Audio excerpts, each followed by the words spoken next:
My goodness, my goodness, my goodness, my goodness. Thanks to everybody on YouTube for sticking with us and supporting us. My name is Beto Duran. I am the host of ThursDIAZ. And if you're listening on iTunes or Spotify, you're like, man, what do you care, Beto? No. But thank you to everybody on YouTube. Half-hour wait. So the issue was with the program that I was using.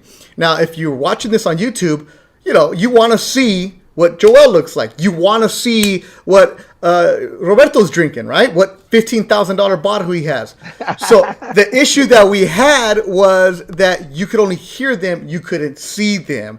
And now I fixed it out there. And I thanks to everybody for who was on YouTube watching, supporting, and talking amongst each other. And you guys were like having a great old conversation. And for the record, I have not drank anything yet. I have my bottle of Don Julio. I went and got it.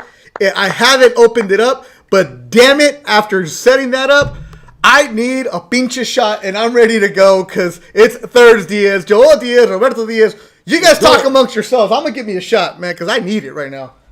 You deserve it. You deserve it. Salud. Salud. Man, I don't even have a shot glass. De la botella, papá. De la botella. Yeah, just go straight to the... Oh, there Here, it is. It's perfect. Oh. No whining. No whining. No whining. And I am not using Inglés sin barreras, according to the Ace of SoCal. And I saw, you know what? Roberto, you have your own IT guy. Joel, you have your own IT guy. You know what I got? I got a pinche gato outside the door yelling at me. So I think the cat messed with my settings or something. So for everybody. You're right. You're right. I was outside. I was in the backyard earlier, and I see 7:15. And I'm looking for my IT guy, and he's over there playing video games, and he has his headphones, and he's not listening to me, and he's over there playing some shooting. I don't know what kind of game it is. They're just talking to other people, and, you cover this side, I'll cover that side. There's a guy over here, and he's not listening to me. Hey, at 1:30 in the morning today, I heard somebody screaming, and I wake up, and I'm like, what's going on? He's in his room playing at that time of the night with his friends, and like, over there, hey, no, cover the left, cover the right. Like, what's going on here, man? Bobby was in the backyard, right? And he was playing it the other night till really late. And I told Carla, hey, they're gonna call the cops porque you could hear the ta ta ta ta ta ta ta. And I said, puta, van a pensar que aquí terroristas. Oh my goodness. Well, here to everybody, salud. Welcome to ThursDIAZ, everybody. And no, it's not water for all you haters out there saying that. I went to Bevmo and I waited in line. I'm going to give me another shot. Marco Pelayo said it's water. Marco just texted me and goes, hey, he filled it up with water. It actually is distilled. And you know what? Antonio, your brother, the whole time, and we're going to start the show eventually, but as we say, this show right here is una plática, right? It's una plática. Right. So I go on YouTube and I leave messages for everybody. I'm like, hey, thanks a lot for your support because they're talking. I see the conversations going back. And thank you so much for the support of everybody. That right at 8 o'clock, I stand listos. They're ready for it. And they're talking amongst themselves. Nobody's complaining. The only person complaining is our researcher, Toño, who is texting me. Who I tell him, hey, there's issues right now. The program is frozen. I can't get him on there. He's like, well, the ice is melting. I'm sorry. But I am doing this show for free, and I can't get your satisfaction on here ThursDIAZ. Beto, on behalf of all the Diaz family, we are sorry for him. No. But here you go. I'm proud of Antonio because that just shows Diaz are punctual, papa. You tell him 8 o'clock, he's there at 8 o'clock. Antonio, I love you for that. He sets his alarm. He has his alarm and everything works. He makes his time work. He has a little setup and stuff. I thought Margarito with a double plaster he used, he was going to do some damage, but he actually remembers. By the way, and that's our promo for next week. the plaster, Mr. Plaster. Wow. Tonio, I just sent you an old picture. I don't know if you had that one. Oh man. The reason why he complains so much, Beto, is because he got double dose of plaster from Margarito when you fought him. That's why. As Ace of SoCal says, Team Toño. And by the way, Toño, of course, congratulations on your graduation. He still fits into his high school graduation gown from 1995. He posted that on his Instagram. I mean, why let his son have some shine on his graduation? Toño had to post his gown too. Bien arrugado y todo. And here's another shine. No es agua. But Beto, he got it from Martha's Kitchen. It wasn't his. So Joel, what are you drinking today? I'm drinking whiskey. Look, I just opened up a bottle of whiskey. A Woodford. Wow. Woodford Reserve. It's nice. Nice. Roberto, what do you have? What? He got some Louis. I'm gonna try to finish it off tonight. Roberto, don't. That's $1,000 right there. Wait till I go visit you so you can share some. If I finish it next week, I'll put water with diet and be like Beto. Jamaica, we won't tell. What happened to Jamaica, we won't tell. Man. Tamarindo. Tamarindo, yeah. And hello to Mercito Hesta who's watching. Sulem Urbina. Hey guys. All right. All right. Chito, Sulem. All right. So now that I'm calm, I got the show on the air. I took 2 shots. Let's go. And everybody wants me to catch up. And saludos to everybody there. So you guys talk amongst yourself on the YouTube. Let's get going. Roberto, let's start with you. Real quick, news for the boxing fans that are here. Anything that you hear this week that you can give the boxing fans some kind of hope? Yeah, there's a commission meeting at the end of the month for Nevada. And right there's going to be up amongst the commission. Obviously, they have already the communication from several promoters requesting several dates. They're going to they've been working on what the protocol is going to be.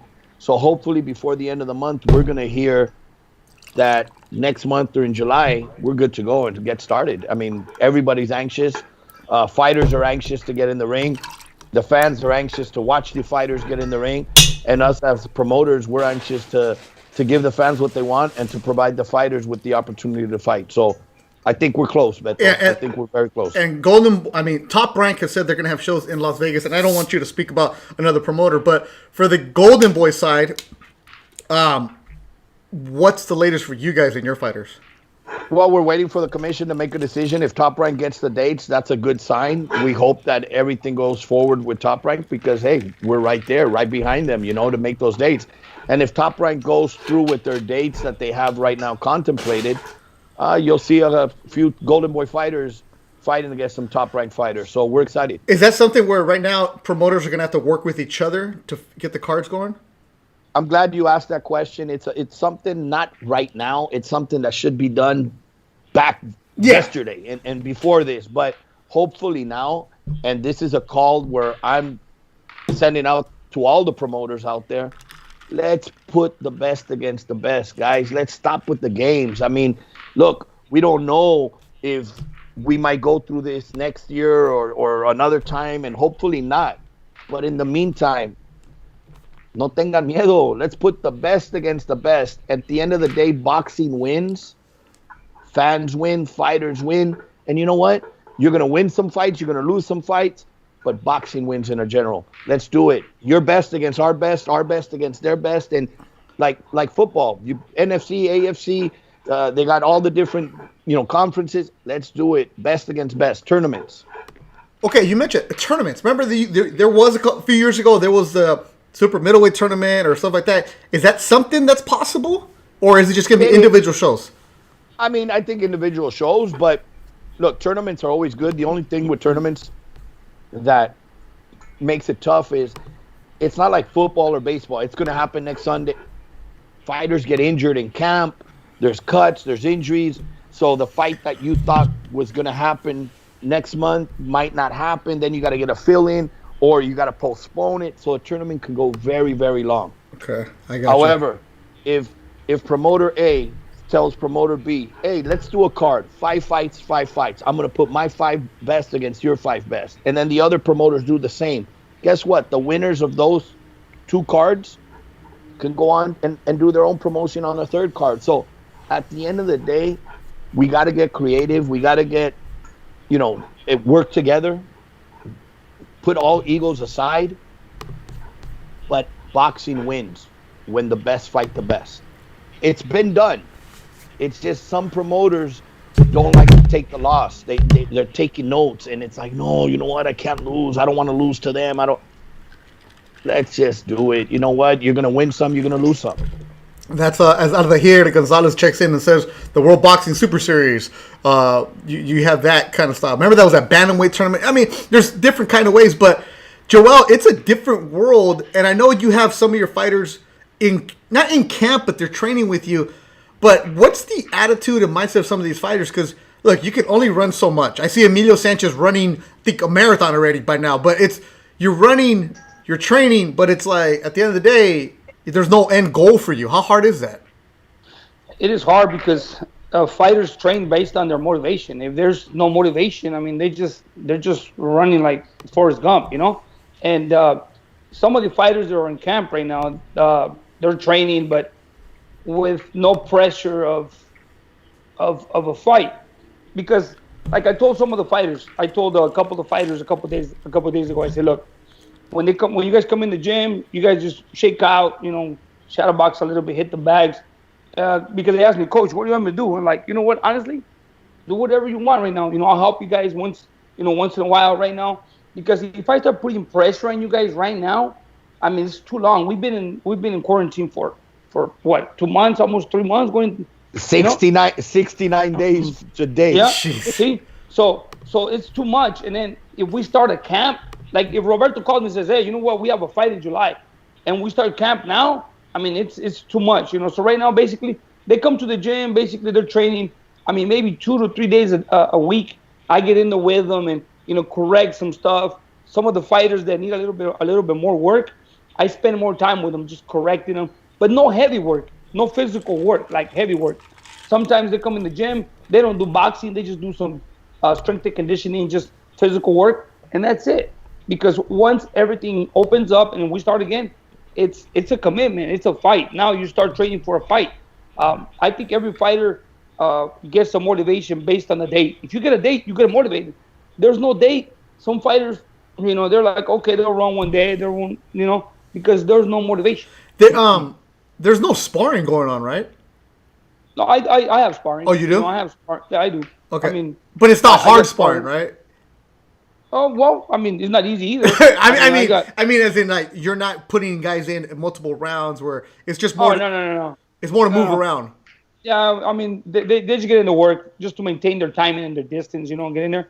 I got 2 guys. Oh, I only have 2 guys that spar. 2 guys from Chile.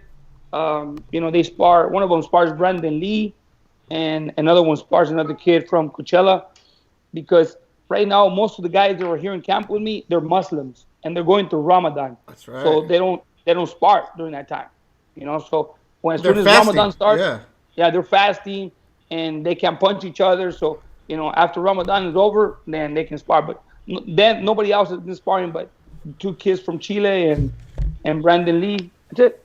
Yeah. Okay. So the Ramadan, they don't spar because they don't have any fuel because they're fasting, right? Or they just don't want to. That plus Ramadan is you can't hit other people, or you can't. It's a religion. It's like you can't punch somebody, you can't hit. And one of, you know, those are the things I like to ask the guys, you know, because, you know, when they're around me, it's you know, traditions, they can confuse you, and sometimes you can misinterpret things, you know. I mean, some of them, they come and, you know, they shake your hand, and, you know, like recently, I mean, not recently, a friend of mine came from Arizona with his wife, and he's in the office, and his wife is by the door next to him, and all these guys come in, and they don't even look at her, and they go straight past her, and they shake the guy's hand. Okay, you know. So, but then later on, to me it was uncomfortable, but to me it's respect. You know? Exactly. But if you don't know, you know, first the wife feels disrespected. The friend might say, "Hey, qué groseros son." Yeah. But you have to understand where they're coming from to understand they weren't being disrespectful. They were actually showing respect because of the religion and there's certain things. Yeah. Yeah, today I asked Ruslan about, you know, because yesterday I did body shield with Ruslan. And before we walk in the ring, I tell him, hey, I know you're doing Ramadan. You're going to punch me hard on the body shield. Is it okay? He goes, yeah, coach. Ramadan only no hit face. Like, you can't punch on the face. It's okay. And I asked questions, you know, before I start working. I mean, yeah, I can punch your body shield, but I cannot punch you on the face. Okay, you know, so when they started the Ramadan, the first thing they told me, we cannot spar because we cannot punch each other on the face. You know, we can do anything plus base, and then, you know, their fuel's down because they don't eat through the whole day. Yeah. They wake up at they wake up at 4 in the morning to eat at 4:30, and then after that they don't eat until sunset, 7:30 at night. So I respect their tradition. I respect the religion, and I'm actually excited to learn more about that, and it's good because that way I get to know them in the personal level. Yeah, it's very interesting. I know they're going through that. Yeah. The guy who sponsors the beer, Craft Beer Kings, Mo Salam, he was telling me, he's like, I can't do anything right now. He goes, I can work just a little bit because going through Ramadan right now. Yeah. So it's pretty cool. Thanks, everybody, joining us on YouTube right now. With the support that you guys are giving us. It's ThursDIAZ. We're all there. It's like almost the entire Golden Boy staff is in here. Even the drivers are hanging out. So, yeah. But, of course, the driver... Razo! Yeah. Razo, Aldair, Eric B, all of them. Yeah, everybody. You guys want to have a staff meeting? Watch ThursDIAZ right here. And this leads me to the... So for those of you guys watching for the first time, we always open up a little bit about the news, what's going on, catch up, and then we start going on with the theme. And we ask one topic, and then afterwards we'll take your questions, and that leads to the platica. So it's just like if you're in the backyard. This isn't like a traditional, like, regular interview where it's like, what do you think about this guy? No, he would be this guy. No, he's a top 10 guy. Like, all that stupid, like, top 10 arguing stuff. Like, no, that's not it for you. So what we have is you, Roberto and Joel, the trainers are very important. And in this sport, you see guys go to a trainer, they like them, and then all of a sudden they're at another trainer. They're here, there. You're there. It's just the business of how things are done. And what I noticed that today, Roberto Diaz, Michelada Time, you posted a picture of, an old school trainer. And I was very curious as to why you decided to post this picture right here, where it's Michelada Time saying, Throwback Thursday with three of the best trainers, Rudy Perez, Emmanuel Stewart, Angelo Dundee. What was the reasoning behind you shouting those guys out today? Thank you for the question, Beto. First, I have the utmost respect for the trainers. I mean, these are a lot of them, and I'm not saying all of them, but a lot of them are not just trainers. They're father figures, they're counselors, therapists. Mentors. They're the best friend. They're teachers. They're also teaching you inside the ring, outside the ring. You got to remember, these are the individual that spends more time with the fighter than anybody else. Myself as a matchmaker, I might see the fighter when I go to the gym, watch him train a couple times here and there. Hey, good luck. I'll see you at the weigh-in, or I'll see you at fight week. The managers go in, same, sometimes, hey, I'll go see him train at a couple times in the camp or what have you.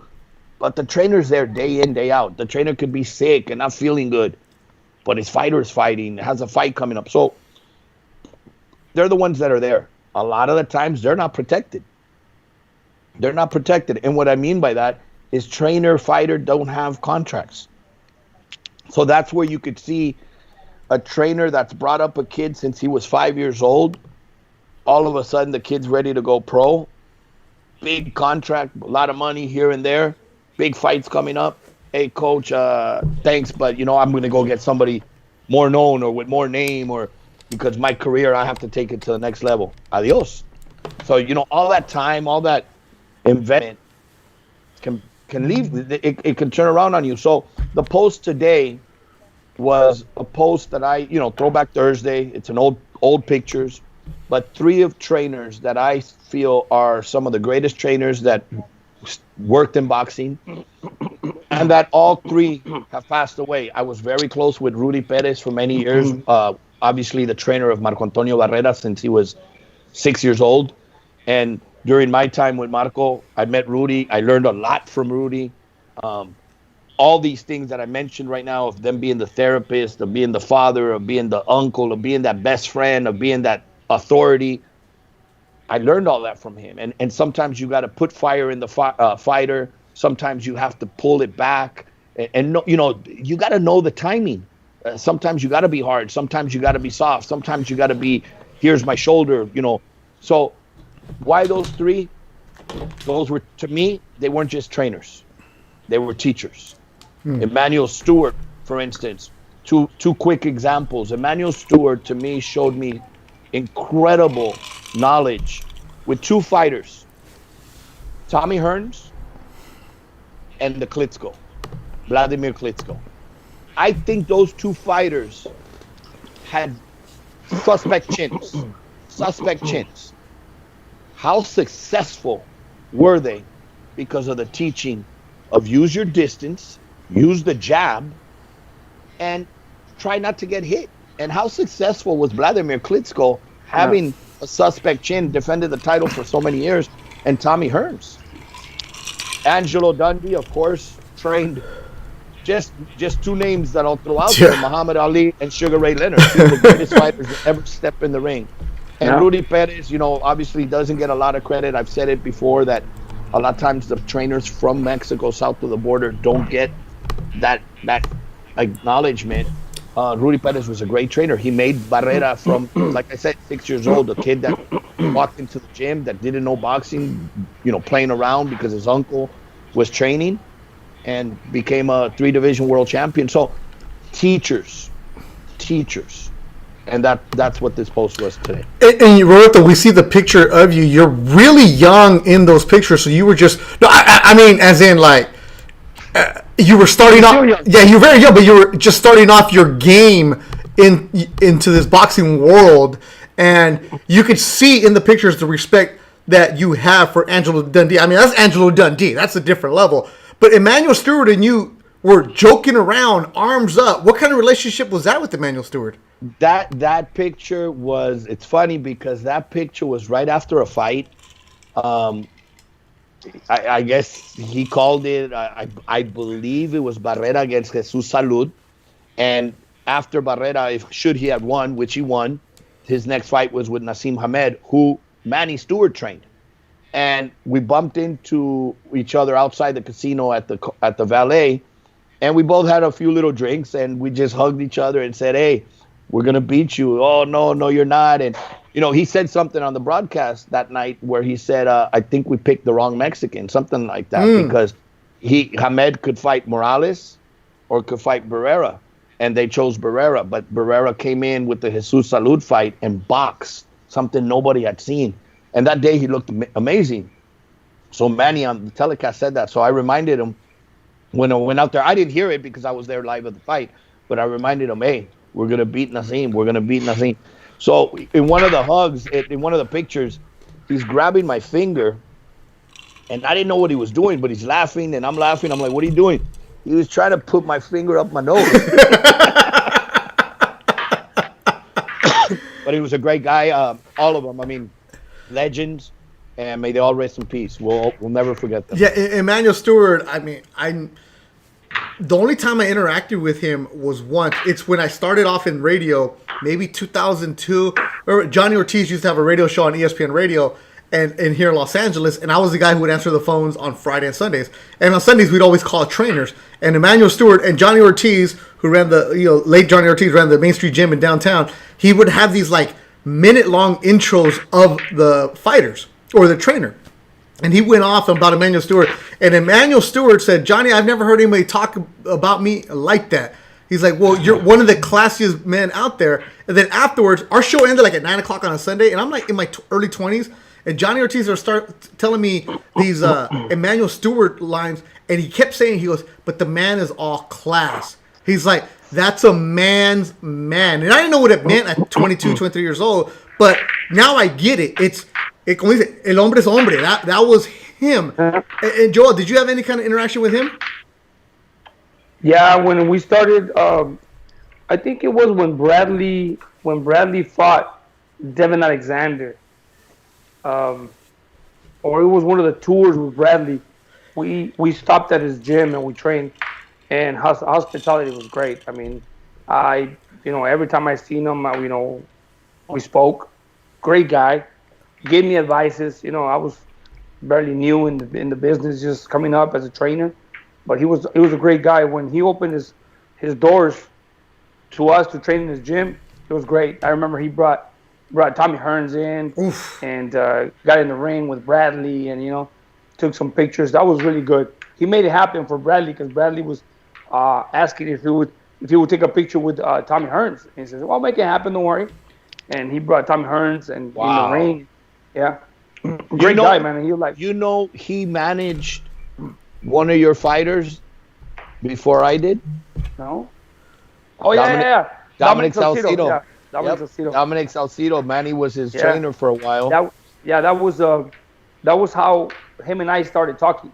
Oh, okay. Because he brought up the conversation about Dominic Salcido. Now I remember. Yeah, and Dominic would always talk about him. Yeah. Because he set up. I think he was one of the first that would set up camp, if I'm not wrong. Yeah. In Big Bear. Yeah. In Big Bear, even though he had Detroit. I mean, look, a lot of people, Manny Stewart, you think of the Klitschko's, you think of Hearns, but during that time that Hearns was coming up, there was Hilmer Kenty, there was Dwayne Thomas, there was a lot of talent that came out of that gym in Detroit. I mean, he had, a lot of talent. And then I think, as Big Bear, didn't he train Lennox Lewis? Yeah. Yeah.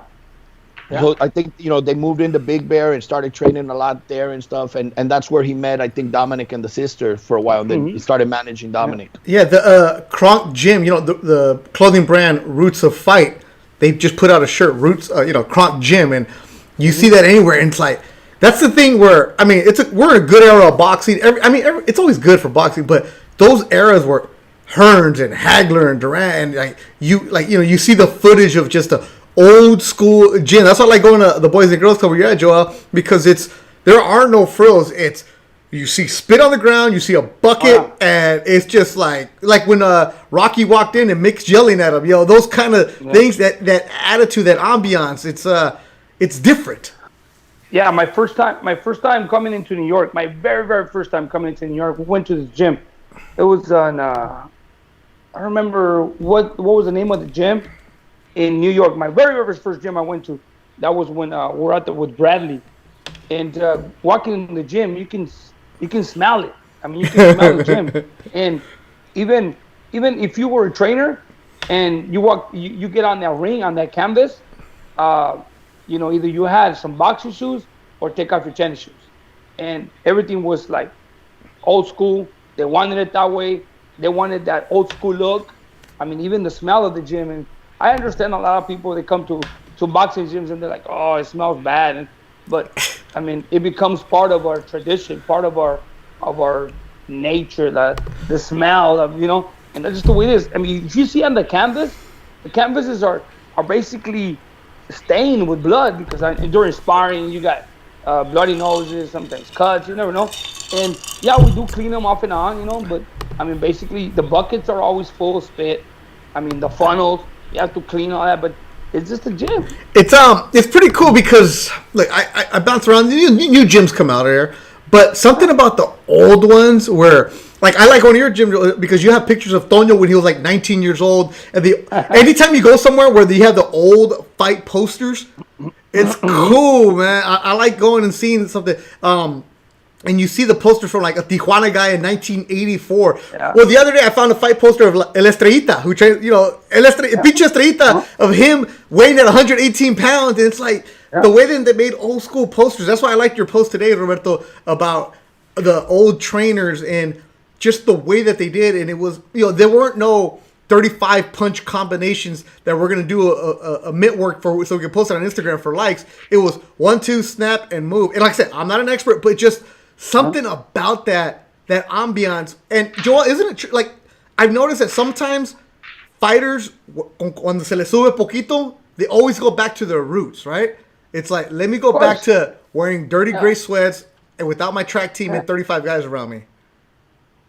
Yeah, it's how they're comfortable, That's how they're comfortable. Because when you start your career, and the way you start your career is like, it's a good way. You start the old school way where you struggle to get to I mean, look, I can tell you stories about my brother Julio, my brother Antonio, and I see the new era of kids, and it gets me mad. But I think that nowadays, the ones that really mess up the fighters are the parents, the fathers, the mothers. They're the ones that really mess up the fighters. Back then, when we used to train out of an old fire station in 6th Street in Coachella. And honestly, we would come to the gym.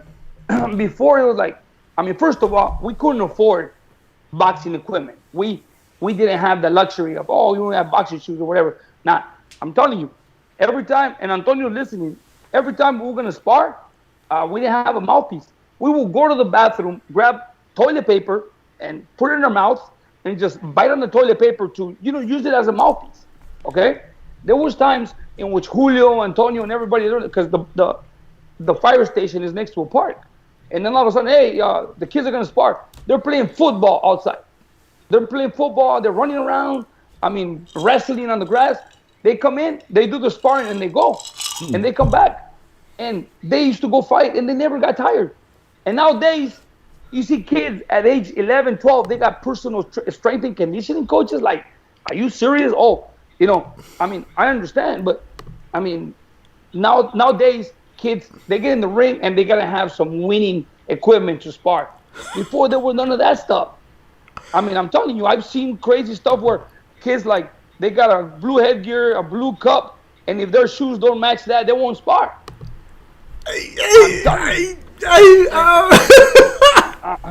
And it's bad because the way we used to train before, we never thought about how you look. And recently I talked to some of the fighters that I have here. I said, look, something happened at the gym. And I said, this is the way it goes.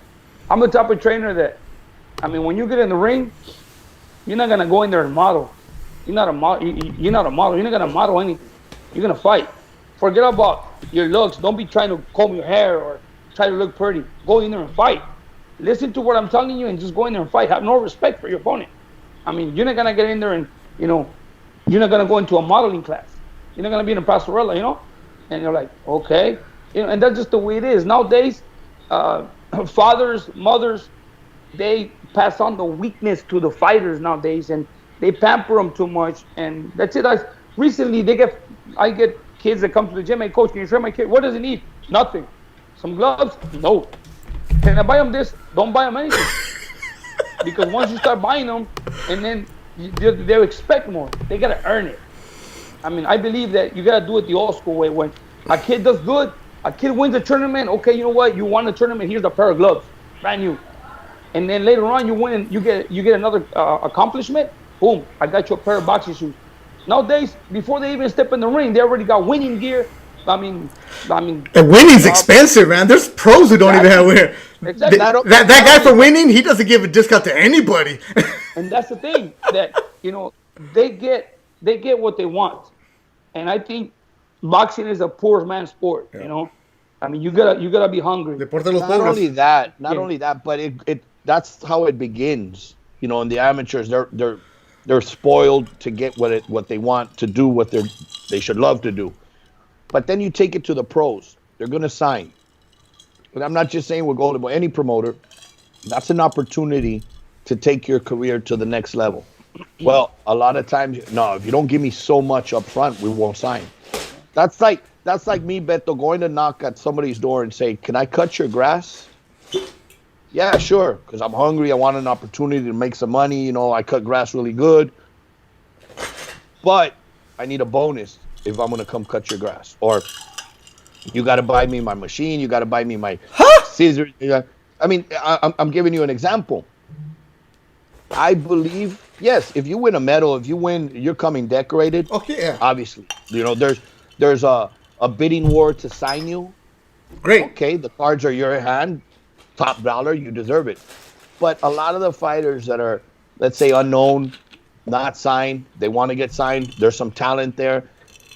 But I need a bonus. If I don't get a bonus, I can't sign with you, because my uncle's telling me, my brother's telling me. Look, the bonus is here's the contract. That's the bonus. Now, go win. Go earn your stripes. And guess what? Your purses are going to get bigger and bigger and bigger and bigger as long as you're doing and you're earning. At the end of the day, if you win and keep winning, you're going to make your own money. This is it's an interesting conversation because, like, we're all in our 40s. We're talking about this and we're sounding like the old guys get off our lawn. But it goes back to it. Like, my son's 15. He's a basketball player. He's good, but he's not getting recruited by UCLA. Some of his teammates are. And I tell him, like, you got to know where you fit in. At the end of the day, you might end up being better than him, but right now you're not. You got to know your worth and what your value is. What can you provide? And it's the same thing with baseball. I do the other podcast, the Let's Go Ricky Rowe podcast. Ricky Romero, you guys know him. And we talk about it. He signed out of college as a first rounder. In high school, he got drafted, I think, in the 40th round. In those 3 years, he got better where he can demand more things. So Exactly. With hechos, then you can come with the cards on your side. Win a world title, then you can come with, and say, hey, I want this, I want that, I've earned it. No, but it actually should feel even better for the fighter. Like Joel's saying, don't buy the parents, don't buy him the gloves, don't buy. He wins that tournament. Hey, mira, hijo, ahí está. Not only did you get that trophy, but here, you earned this. I didn't buy it for you. You earned it. And that's what I was going with. It's in this era now, like I have parents who send me an 8-year-old's sparring. It's like, hey, follow my son. He's the next big thing. I'm like, he's 8, bro. Like, in 2 years, he might not like boxing anymore. He's winning tournaments. That's great. But at the same time, it's, you see these kids and they come at you and I'm like, this kid's 14. He's good. He's got 3,000 followers on Instagram. It's like, but you don't know. What I wanted to get to is now, like I here even wrote, some of these kids come in with like their personalized headgear at the age of 12. Great. As a parent, as parents, we always give our kids what we didn't have. But at the same age, when you want to get into this sport or whatever it is you want to do, you got to earn it, because if you don't have the talent, you're going to get exposed. Like, I could easily put my son on a basketball team where they're playing Division 10 and he'd be on the varsity. I send him to a different school with the best one and he's on the bench as a freshman. Like, you got to know where you're at if you want to go to your goals. You got to spar the best. You got to be the best. But my point is, Roberto, when you see these kids come at you and say, hey, I want a signing bonus, have you lost kids where you're like, you know what? Estás tan creído right now that you haven't earned anything. Maybe I don't want to work with you. And it's the same thing for you, Joel, as a trainer. But we'll start with you, Roberto. Yeah, absolutely. I mean, there's times where not only the young fighters, I mean, I've had former world champions come to me and say, look, we want to work with you. We want to, be with Golden Okay, but Boy. he's a world champion, though. World champions can demand. Or former world champion that, he's no longer the champion. Okay. This is what it'll take to sign me. Or maybe I've sent them an offer and they've countered it, but the counter is night and day. And I'm like, you know what? Respectfully, I'm going to have to pass. And they've gone on. And I don't know if they've gotten what they've looked for. I hope they have. I've told several fighters, look, I wish you the best. I hope you can get not only what you're asking me, more, but I'm not willing to, because at the end of the day, it's also a business that, again, earn it. Show me the reason why I should spend this money on one rather than maybe spending that same money on 10. There's a better chance that 10, maybe 3 of them become world champions, or 4, hopefully 5. But with the 1, you got 1 chance. Because you have a budget. You got to be smart about it, too. Like Oscar's, you got a budget. Yeah, Oscar's not giving everybody $1 million signing bonuses. Nobody does. Nobody. All you hear is, oh man, they're writing checks over there. They're writing checks and free checks, and this. Nothing's free. Nothing's free. Sooner or later, somebody's paying for it. So most of the time, it's going to be them, whether it's a percentage of management or whatever. But if they're doing their job, you got to remember, when they're amateurs, Romulo Quirarte, another great trainer who's a very good friend of Joel and mine from Tijuana. He once told me, the best boxing is amateur boxing. And this was many years ago. And I said, nah, Don Romulo, I don't even watch amateur boxing. Pros, the big names and the big fights, the more rounds. He says, no, hijo. El deporte más sano, he said. El deporte más sano. Because they're fighting and they're training and you see them smile for a $5 trophy.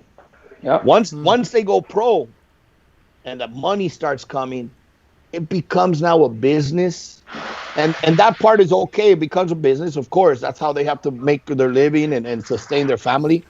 But once it becomes a business, you have the uncle you never heard of. You got the primos. You got the brothers. Everybody put it in their 2 cents. People that don't understand the business all of a sudden are experts giving advice on how to do things. And no, you deserve this. You deserve that. And wait. Do they call you, Roberto? Well, let's say there's a meeting in the office with the fighter and he comes in, obviously with the potential possibility of signing. They're excited. They come in, but here comes the tío, the father, the mother, the brother. And I remember one particular meeting with a fighter. the cousin or a friend started saying, "Well, what kind of bonus?" And I later got the call from the brother and the fighter Uh, apologizing that they had, after they left, they fucking chewed out the other guy first. He was there as a friend. He was there just for support. He was just there, but all of a sudden he got excited too. And well, what kind of bonus? And you know, We did it. We did it. yeah, and that cost them. To be honest, that cost them because it's like you're coming. Look, you're coming here to ask for an opportunity, but now you're putting a gun saying, "But I won't sign unless this." Then you know what? Adelante. Good luck. Go get it somewhere else. Wow. And sometimes you know that kills their career because they overpriced themselves. They overasked it. Look, it's okay to always or want to shoot for more, pero you just said it earlier. You gotta know where you are at that moment. Your worth at that moment. True. You know, Roberto, there's two fighters that at one point in their career, I heard a little bit of the beginning of their careers and how they never requested a signing bonus. And one of them was Floyd Mayweather. Mm-hmm. Floyd Mayweather, I'm talking about years ago when Floyd was barely starting. He was offered a fight. There was a fight in Pala Casino up here in Temecula area somewhere. And a fight fell through, so they called Floyd. Hey, Floyd, that was a 4-round fight. Hey, Floyd, you know, hey, one of the fights fell. Would you be interested in fighting? He says, yes, I'm there. Oh, but they're only paying $2,000. And he says, I don't care about the money. The money will come later. Right now, I want the opportunity. He wanted the opportunity to fight on that card. He didn't care about the money. He says, I don't care about the money. The money will come later. And another one was Miguel Cotto. Look at that. Look at the two names you just put out there. Another and one was Miguel who Cotto. they became. Who they became. Yeah, exactly. That's incredible. I didn't know that. Yeah. Miguel Cotto, when he started, if I'm not mistaken, he debuted on Antonio's undercard when he fought Mosley. Or, I'm not mistaken, Antonio knows. Or, it was in New York. I think it was on the Shane Mosley Antonio Diaz card. But it was on one of my brother's undercards. That's when Miguel Cotto debuted. That's when I met Miguel Cotto for the first time. And sure, he was one of those guys that didn't ask for a signing bonus. He says, okay, I just want to fight, and the money will come later, you know, in the future. And look, how much money? He made money. Floyd Mayweather made money. And they're not demanding, hey, give me a signing bonus. So if you don't give me this much money, I won't fight. So those are great experiences from fighters that are already in history. It's something when you hear these stories, and like I said, we're not trying to sound like the old man or anything like that, like get off my lawn. But at the end of the day, there's a reason that the footprints and the blueprints are there, because if you start going a different way, like everybody now wants to do great things for Instagram. But if you can't throw a jab, announcers like me are going to say, hey, this guy doesn't have a jab. And then in the 15th fight, Roberto's going to be like, well, we saw that coming. Because there's plenty of guys that I've seen at Velasco, I'm like, Bobby, this guy's good. And you're telling me, like, once I step him up, he won't be. And I'm like, okay, once again, I'm not an expert. And sure enough, you see it coming. It's like, if the kid doesn't develop a certain way, but on their Instagram and their friends and their cousins, everybody's telling them, like, they're all woofing here and there. It's very interesting. It's just, that's the reason I wanted to start the show today about the old school trainers, because it seems like the trainers who are hard-nosed, like Emmanuel Stewart, Angelo Dundees, Joel, for example, and where you guys go and lay down the law, and there's a lot of other young trainers out there now who do that, you're the bad ones. And a lot of these guys want friends, and the yes men. Yeah. And Roberto, Joel, you're shaking your head like, no, because go ahead, go for it, take the floor then. Look, the thing is this, there's a line that you cannot cross, you know?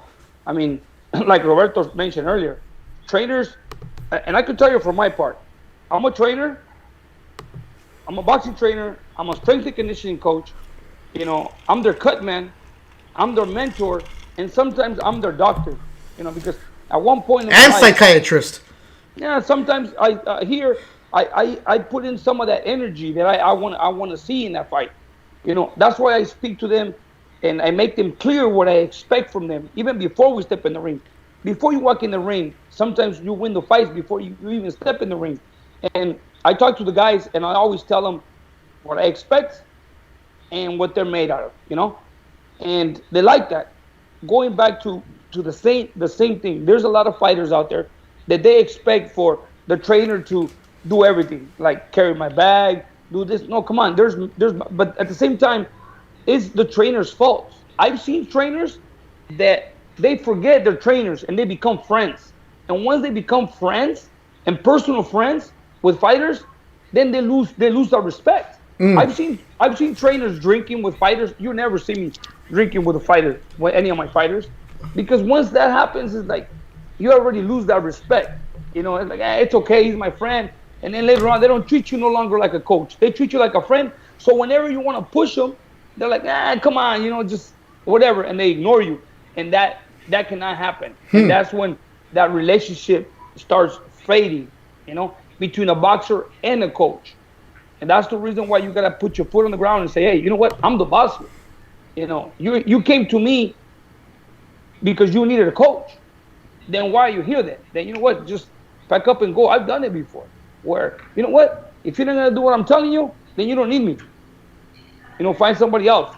Find somebody else that will tell you, oh, you're good, just because that's what you want to hear, And there's a lot of trainers that are doing that for the security.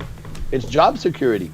At the end of the day, I just want you to be happy, Mr. Fighter, because if you leave me, where my percentage goes. So I might not have the luxury of having 2 or 3 fighters here or there. You might be my only fighter. So I want to protect you. And how do I protect you? I tell you what, ya me cansé, I don't want to do, okay, no more work today. Okay, that's it.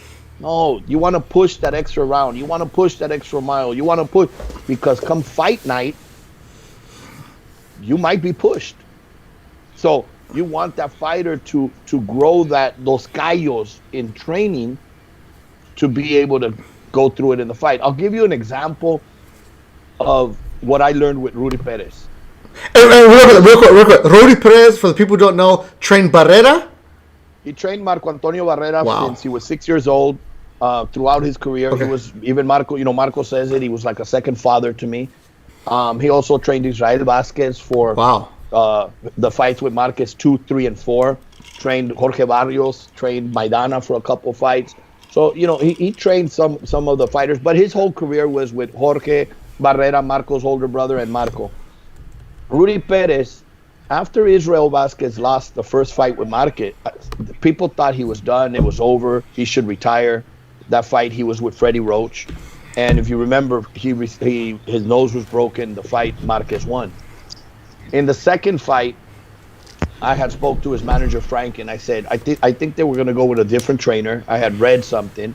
I reached out to Israel's manager, and I said, hey, Frank, sorry, I'm just putting my 2 cents. My opinion is you should take a look at Rudy Perez. I mean, look, the formula of Marquez, Israel's like Barrera. He's shorter, he's stockier. Marquez keeps him on the outside with the jab. He broke his nose. He'll continue to beat him on the outside. You need somebody that is going to be able to train him to get inside and bully his way in. And that's the fight.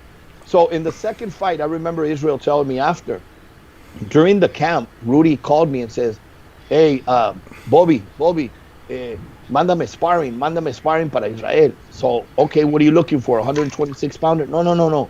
Mándame 112, mándame 115, mándame amateurs, mándame chavitos que no peguen. So even Israel said after he would train with Rudy, he'd be full of energy. And Israel started doubting himself, like, am I training hard enough? I don't think I'm training hard enough, because after the gym, I still have energy. I'm not exhausted.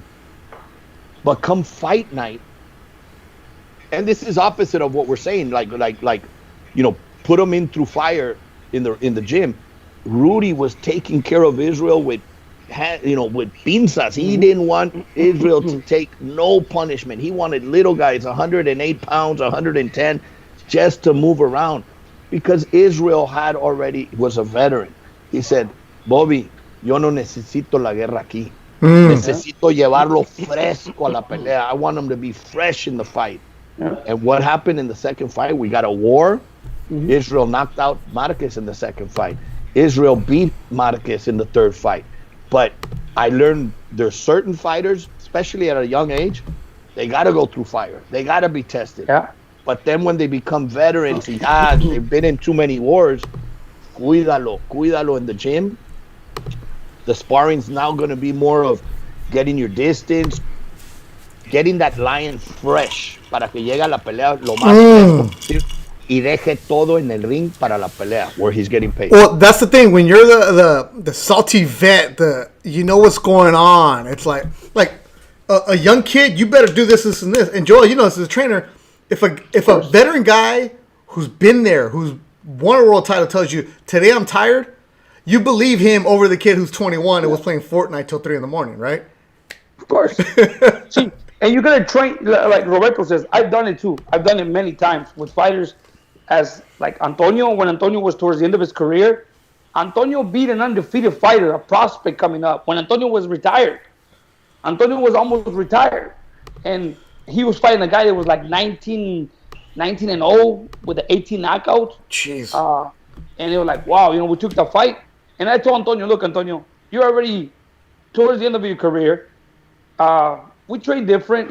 With Antonio, it was more, just working him on the most important thing, and not putting him through so much work and sparring and all that stuff.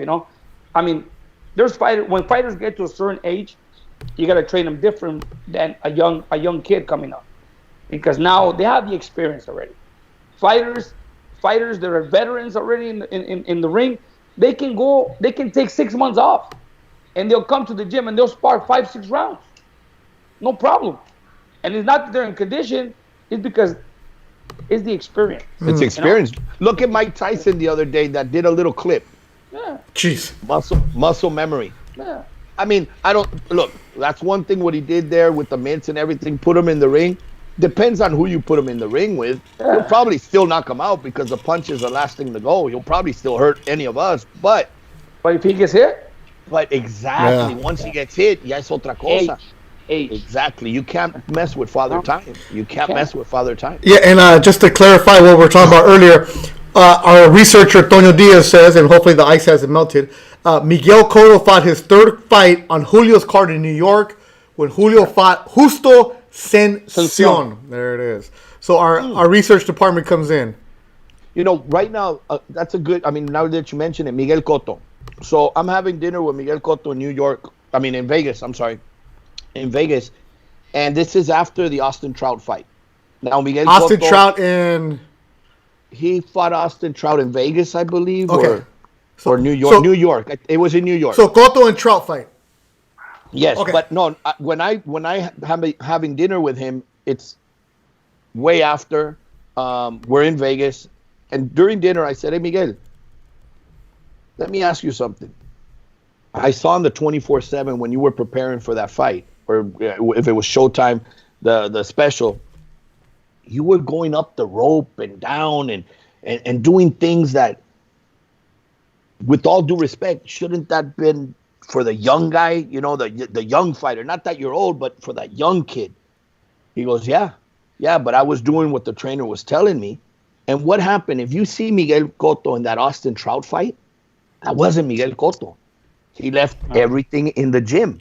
So there's certain things, that old fighter, he already has the experience. He already knows what to do. He just needs to get in shape, have the strategy, drop the weight, y llévalo lo más fresco que pueda so he can perform. Well, at the end of the day, remember Cotto was training with Freddie Roach at the end of his career, and he was like, I can't run anymore, I'm swimming. Well, he was doing other conditioning stuff. He stopped running because of the age, because of the running through all the years of boxing, his knees were hurting. Yeah. So with Freddie and his conditioning coach, they were doing other drills. And Cotto, look in the Canelo fight. 12 rounds, he looked rejuvenated. Yeah. He didn't win the fight, but it was close. It was a good performance by Miguel, but he didn't get tired. Yeah. He didn't run that. He didn't run that fight. It's Juan Diaz never ran. Juan Diaz would swim or do the steps or stuff like that. That but he never- VersaClimber.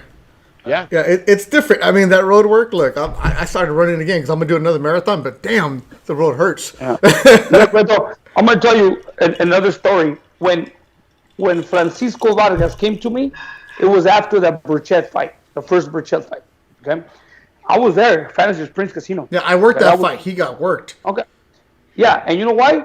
And after the fight, I spoke to him, and he told me, I mean, the kid is very, very humble, very straight out, very quiet. And he told me, he goes, I think what happened was I did too much strength and conditioning work. It was because honestly, I did so much, even the week of the fight. He says, I got a new conditioning coach, and man, he worked me so hard. He goes, I was tired by the third round. I was dead. Yeah, he And was. that's how you overtrain a fighter. And let me tell you, I mean, I don't talk bad about strength and conditioning coaches, but I refer to coaches that don't know the boxing sport. You cannot train an athlete. You cannot train a soccer player the way you train a boxer. It's totally different. I mean, you cannot train a football player the way you condition a boxer. It's very different. I mean, there's a time when you have to stop completely from the training, especially Francisco Vargas, a fighter that has so many wars. He didn't need all that work. All he needed was just med work, some sparring, maybe with lighter fighters like I used to do here. Porque ya saben lo que Yeah. tengo que hacer. Hey, look, I used to spar Francisco Vargas with Diego de la Hoya, a 122 pounder. I used to spar Francisco Vargas with Jaguar Gutierrez, 126, 130 pounder. 150 pounder, Jaguar. Oh, that was towards yeah. So that was towards the end of his career. That kid didn't need all that heavy work in his body. He already went through all that. He had the experience. All he needed was just like tuning him up. You know, you tune up the engine on a car. I mean, just to do what he has to do. He knows what he's gonna do. And when you got young fighters like Saul and Emilio, those guys, yeah, you have to push them. But there's gonna be a time in their life where you have to start decreasing the work and start putting in more of the important things in the sport of boxing. You know, Ricky Hatton. There's only one. Did you know that? There's only one? There's only one. Ricky Hatton would do the majority of his training in Manchester, the sparring, the hard work, and then maybe 2 weeks before the fight, he'd come over to the States, and I'm talking about the later part of his career, and do finish work. And I remember when he fought Castillo, El Perro Angulo was his sparring partner. Perro was really cool that day. He came in and asked me, "What do you want?" And I said, "Look, he's fighting. He's making weight.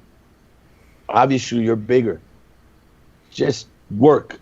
And he was a professional. A lot of times these guys come and say, "Fuck, I'm going to spar with this guy. I want to show either the promoter, I want to show the media, I want to show who I am too." And they want to go out there and rip the head off. And the other guy's getting ready for a fight, or he's making weight. He's already burned out. But going back to this fight, Ricky, the trainer, was Mayweather Sr., and Floyd had already gone to Manchester for a fight. I don't remember what fight it was, and he didn't like Manchester. So 5 weeks before the fight, he told Ricky, "Let's go back to Vegas. Yeah, the work is not good here. We got to start getting over there." So Ricky comes to Vegas 5 weeks before the fight with Pacquiao. I show up with sparring partners, 3 little guys, and Ricky was already very close to weight with 5 weeks. That right there was a red flag. Wait a minute. You've lost too much weight already. What happened? I remember the 3 sparring partners going in there and putting hands on Ricky. I couldn't believe it. I remember this. It was Wednesday. So normally sparring is Monday, Wednesday, and Friday. It was the first day of sparring. It was Wednesday. They put hands on him. It was 6 rounds. It was supposed to be 6 rounds. It ended up being 8 rounds. And at the end of the 8 rounds, Mayweather tells him, "You look like shit today." And he did. He did. "You're going to spar another 8 tomorrow. Today doesn't count." I step in and I said, "Oh, you mean Friday, right?" He goes, "No, today didn't count. Tomorrow's 8 and Friday will be 8. And I'm like, holy! I mean, I couldn't believe it. Back-to-back days? Back-to-back days. Fuck. The week of the fight, he's told, you know what? You need to go run. Remember, we're in Vegas. Today, I want you to go run 10 miles in Mount Charleston. No! I remember telling Rick, you can't do the running today. We got to go do your medicals. No, I got to do the running. I got to do what Floyd says. I'm sorry. Yeah, Floyd Sr. says, I got to do that. I said, Rick, salud. We got to do your medicals, because if you don't do your medicals, there's no fight. So I had to lie to him to take him away from doing those 10 miles in Mount Charleston. And then during the medicals, I tell him, Rick, how's the weight? Oh, I'm good, mate. I'm good. I'm close to weight. So do your 30 minutes flat ground like you've always done. Don't change it right now. Now, if you remember the fight. Wait, so you're telling him the opposite of what his team is telling him? I wouldn't tell him in front of Floyd. Yeah, but right there. That's you. And look, I've never heard you say anything like that. But you only did that because you have a personal relationship with Ricky, right? Correct. Obviously, because I known Ricky for years prior to that. Yeah. And I was seeing 3 sparring partners, Marvin Quintero, Cornelius Locke, and Mookie, Cleotis Pendarvis, putting hands on Ricky. That's not Kids good. that were at the beginning of their career that were 130 pounders, 135 pounders that shouldn't be putting hands on a world champion, on an elite fighter. At all. That night, I told my wife, as soon as they're both in the ring and the fight starts, we're in the arena. And she asked me, and is it going to be that bad? I said, wait, you said, you cut out. You said, you told your wife what? As soon as they step into the ring and the fight starts, I'm going to the back. I don't want to be here. I don't want to see this. Oh, wow. And she said, is it going to be that bad? I said, you know what? I think he's overtrained. I think it's going to be bloody. Man, I remember one thing in camp that they kept saying, and that was between the trainers, is there's no way Manny can beat you. He's too small for you. He's too small. And that's the biggest mistake that a lot of fighters did with Manny. Obviously, we see now with what he's done to them. Manny's an amazing fighter that you could put in any era, hard worker.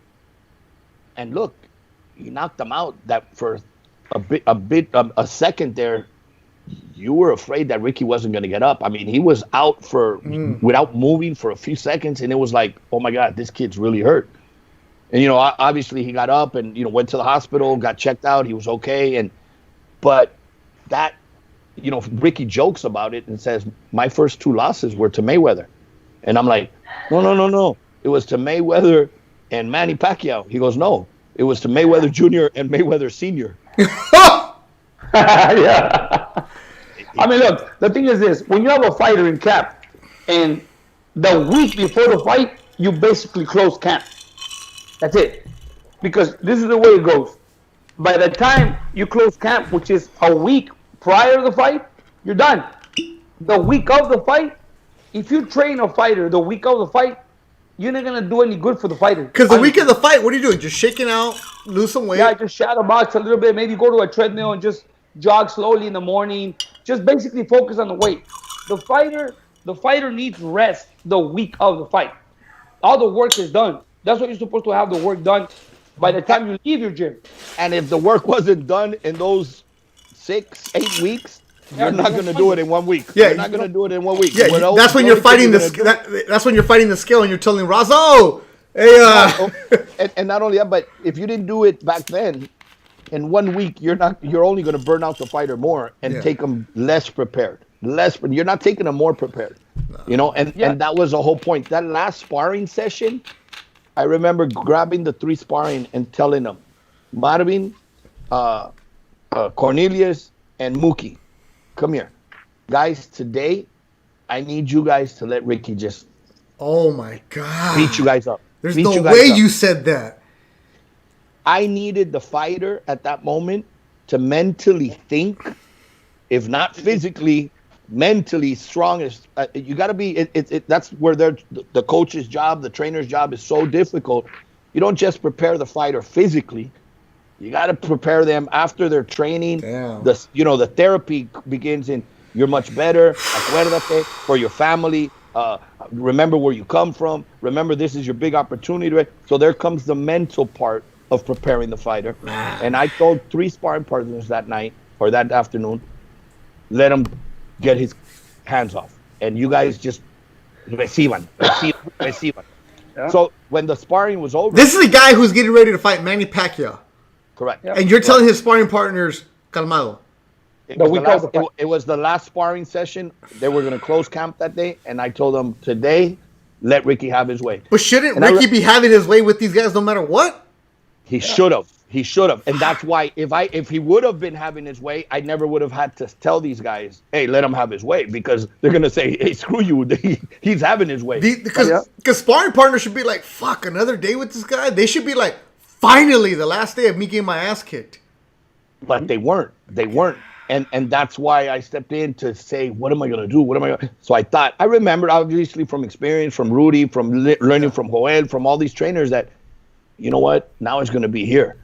And Ricky told me after he finished training and we went back to his apartment or to his house and had dinner, he goes, hey, I got my moment. I got my rhythm. And that's hard because he's telling me this and what am I going to say? Nah, you know what? I told him not to. I told him to let. So I'm like, yeah, of course, Ricky, there you go. But I figured, hey, it's the roll of the dice now. If Ricky can go in there and land in the first couple of rounds, and if you see Ricky from the first round went straight at him, I think he knew I don't have in the tank to go 8 or 10 or 12 rounds. I got to do my thing now. And Manny's a tremendous counterpuncher. As Ricky was coming in, boom, it was double impact. Ricky coming in and Manny's punch, double impact, and that caused that crazy knockout. Man. Yeah, he was dropping his right too much, and since the beginning of the fight, when he caught that over left and he caught him the first time, he found that opening and he kept repeating it over and over until he landed right on the spot. Yeah, it's all right, man. This has been great. The great storytelling from Roberto Diaz and Joel Diaz. It's ThursDIAZ. I've been having my drink. Roberto, Roberto's out. No. ¿Cómo que? He still got like $800. No, but you know what? Look, Roberto, show us that glass again. That's called fine china. See, it makes noise like that. So that glass probably cost a couple $1,000, right? The glass was a gift from the ambassador of Louis XIII. It's actually a Louis XIII glass with my initials. No, does it have your initials for real? I don't think you could see it. Let me see. Oh my God. That is what you call fancy Mexican right there. See, I say fancy Mexican. No, you are fancy because you had a cap. But you know what? Hey, good for you. Call me with my initials too.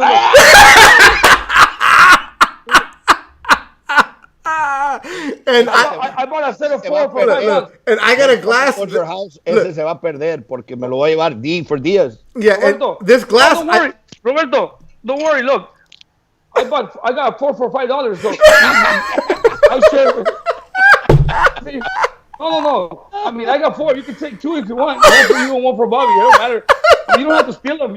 I can share. The Indio Indoor got the fucking. They're not from the ambassador of Louis XIII. I mean, I got these at the Indoor Swami. Look, I got a bunch of them. Wait, okay. One more time, Joel. Let me see. Show that again. What do you got for the Indoor? Look, I got 2 of these. For 4 for $5. You know, so Roberto goes, once I go to your house, I'm gonna take it. No, you don't have to. Just ask me. You can take 2 if you want. I got 4. Roberto, show the bottle again. What do you have? Maldita pobreza. Louis the 13th. Antonio says he has a Louis 12. He could afford the 13th. Who's got the Luisito? Anybody got Luisito? No, nobody that. Well, I got Don Julio from Bevmo. I got that just for you guys today. Y a toda la gente que está tomando ahorita, saludos, maldita pobreza. I got a glass that I stole from some brewery, wherever it is. So we're going to take a drink right now. Saludos, muy buen provecho. For all you guys, if you guys have any questions, jump on in there, start typing away. Somebody wants to ask about this, somebody wants to ask that. Those questions are good. If you're going to go and talk to the guy who is the official Louis XIII ambassador, who can make the fights that you want to see, don't ask stupid questions. Let's go. Step it up. Ay. Woo! Okay, that was good. I actually put, you know what? Is that chilled, Beto? Yeah, aquí no. Look. He has a bucket, one of the corner buckets que nos chingó ahí de la pelea. Oh. No. Hold on. Let me fix this. I got a cooler. Look, it still got the tag. Hey, everybody was complaining about the ice was melting because you started late. So you don't have no more ice in there. No, I got the bag. Oh, yeah, okay, you got it back. Oh, it is melting right now. All right, so if you guys have any questions, go for it. If you guys also, Mr. Boxing Guru is here. Finally, Sal put away all the Adidas stuff that nobody wants to wear, and he's joined us right now. Mr. Boxing Guru, if you guys want anything from Adidas, ask Mr. Boxing Guru. He'll take care of you. Also, the Mr. Boxing Guru podcast once in a while. Aldair Gonzalez, do not drink. I'm going to take a shot because... Aldair, you can't drink right now, dude. No. Aldair's going to be running the country. Here you go. Saludos, señores. Salud.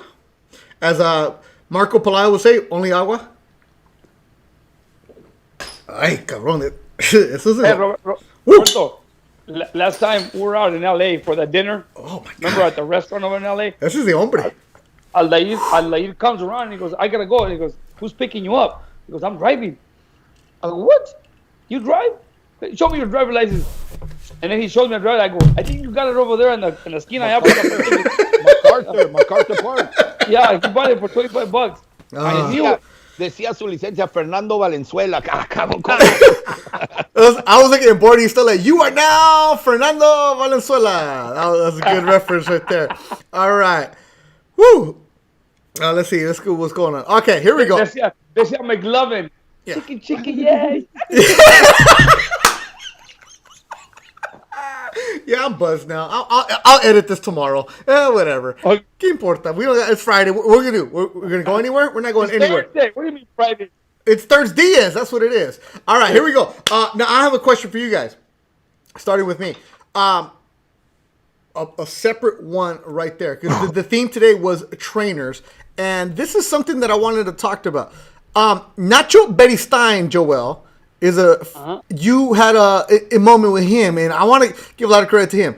And let's go back to the trainers, the guys that you've met. What did you learn from Nacho? You know, Nacho's a very straight kind of guy. He really don't speak. He don't speak a lot, but when he tells you something, he's very direct. He's very solid. You know, Nacho Beristain is a great friend. You know, I mean, every time I've seen him, we go way back, and then. Things sort of got a little bit crazy when Bradley beats Marquez, you know. But I mean, I see him and he's a great guy. He tells great stories, and he gives some of the best advices, you know, in regards of the sport. And he tells me, he will tell me, you're gonna see a lot of people in the sport that you would never imagine you will see in your life. I mean, people from different worlds, and it's because the sport of boxing. It's a magnet. It attracts a lot of people from different worlds. And he would tell me, man, he goes, in my gym, you wouldn't believe the people that had come and sat on the benches watching my fighters train. I mean, and you're going to run into the same thing. So you better be ready. The more fighters come to your gym, you're going to have more people, and people that you never expect to ever meet, you're going to meet them. That's pretty. And, you know, he's a great guy. He's been here, Fantasy Springs Casino, many times. I've seen him in Vegas. I've seen him in every time I see him is always great talking to him. I've seen him in Cancun. In Cancun, we had lunch together, and we talked stories because I trained when I was training Abner Mares.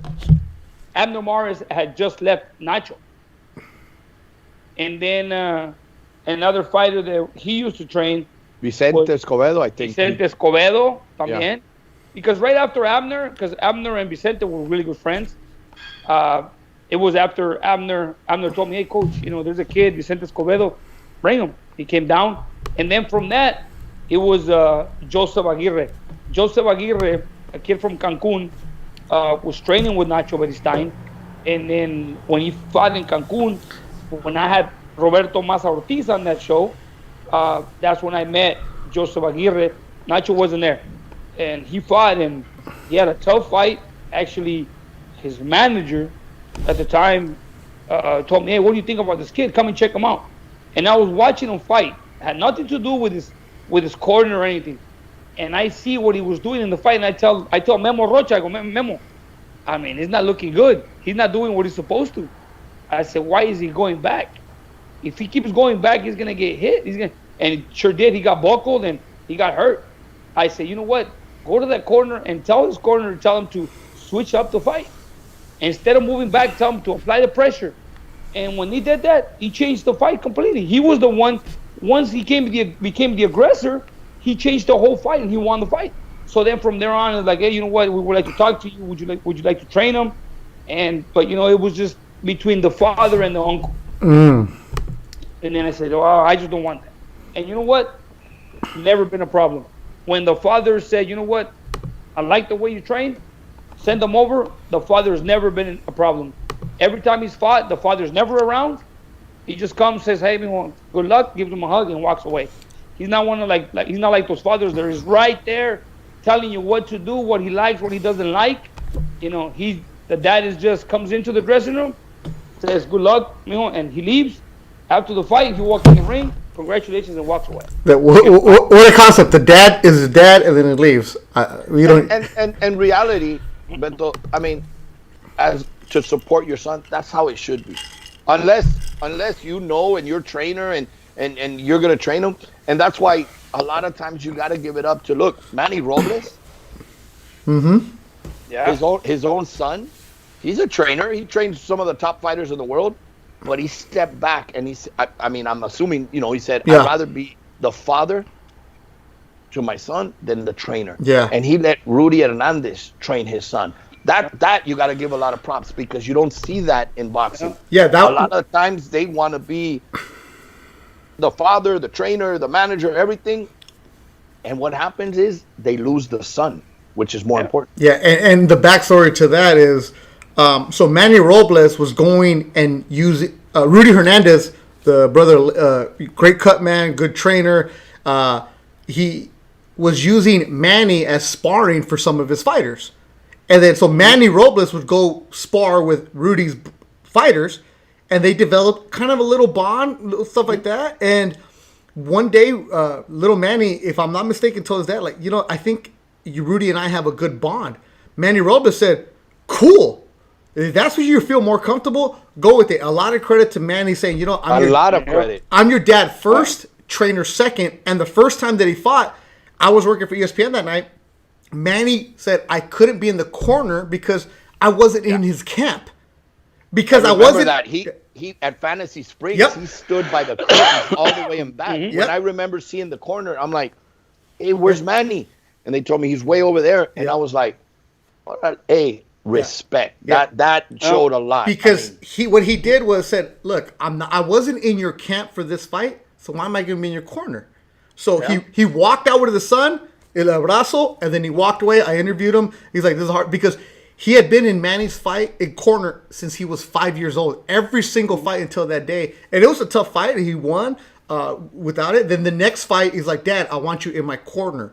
But Rudy's still the trainer, but I want you as a second person in there. That way you have that bond. So a lot of respect to Manny. We all hold Manny in high regard and one of the nicest gentlemen. He's helped out a lot of us in the sport. And he's another one who a straight shooter. If his last name was Diaz, he'd be on the show right now. But Beto Diaz, Joel Diaz, and Roberto Diaz, we're on the show right now. But yeah, it's what you want to do with stuff like that. And it's at the end of the day, it's you put your ego aside, and Manny's one of the great gentlemen in the sport. Here's a good question that comes. Where's this at? From don't let me freeze now. All right, here from the Ace of SoCal, our good friend Anthony. For the both of them, ESPN showed some of the most controversial fights in boxing this week.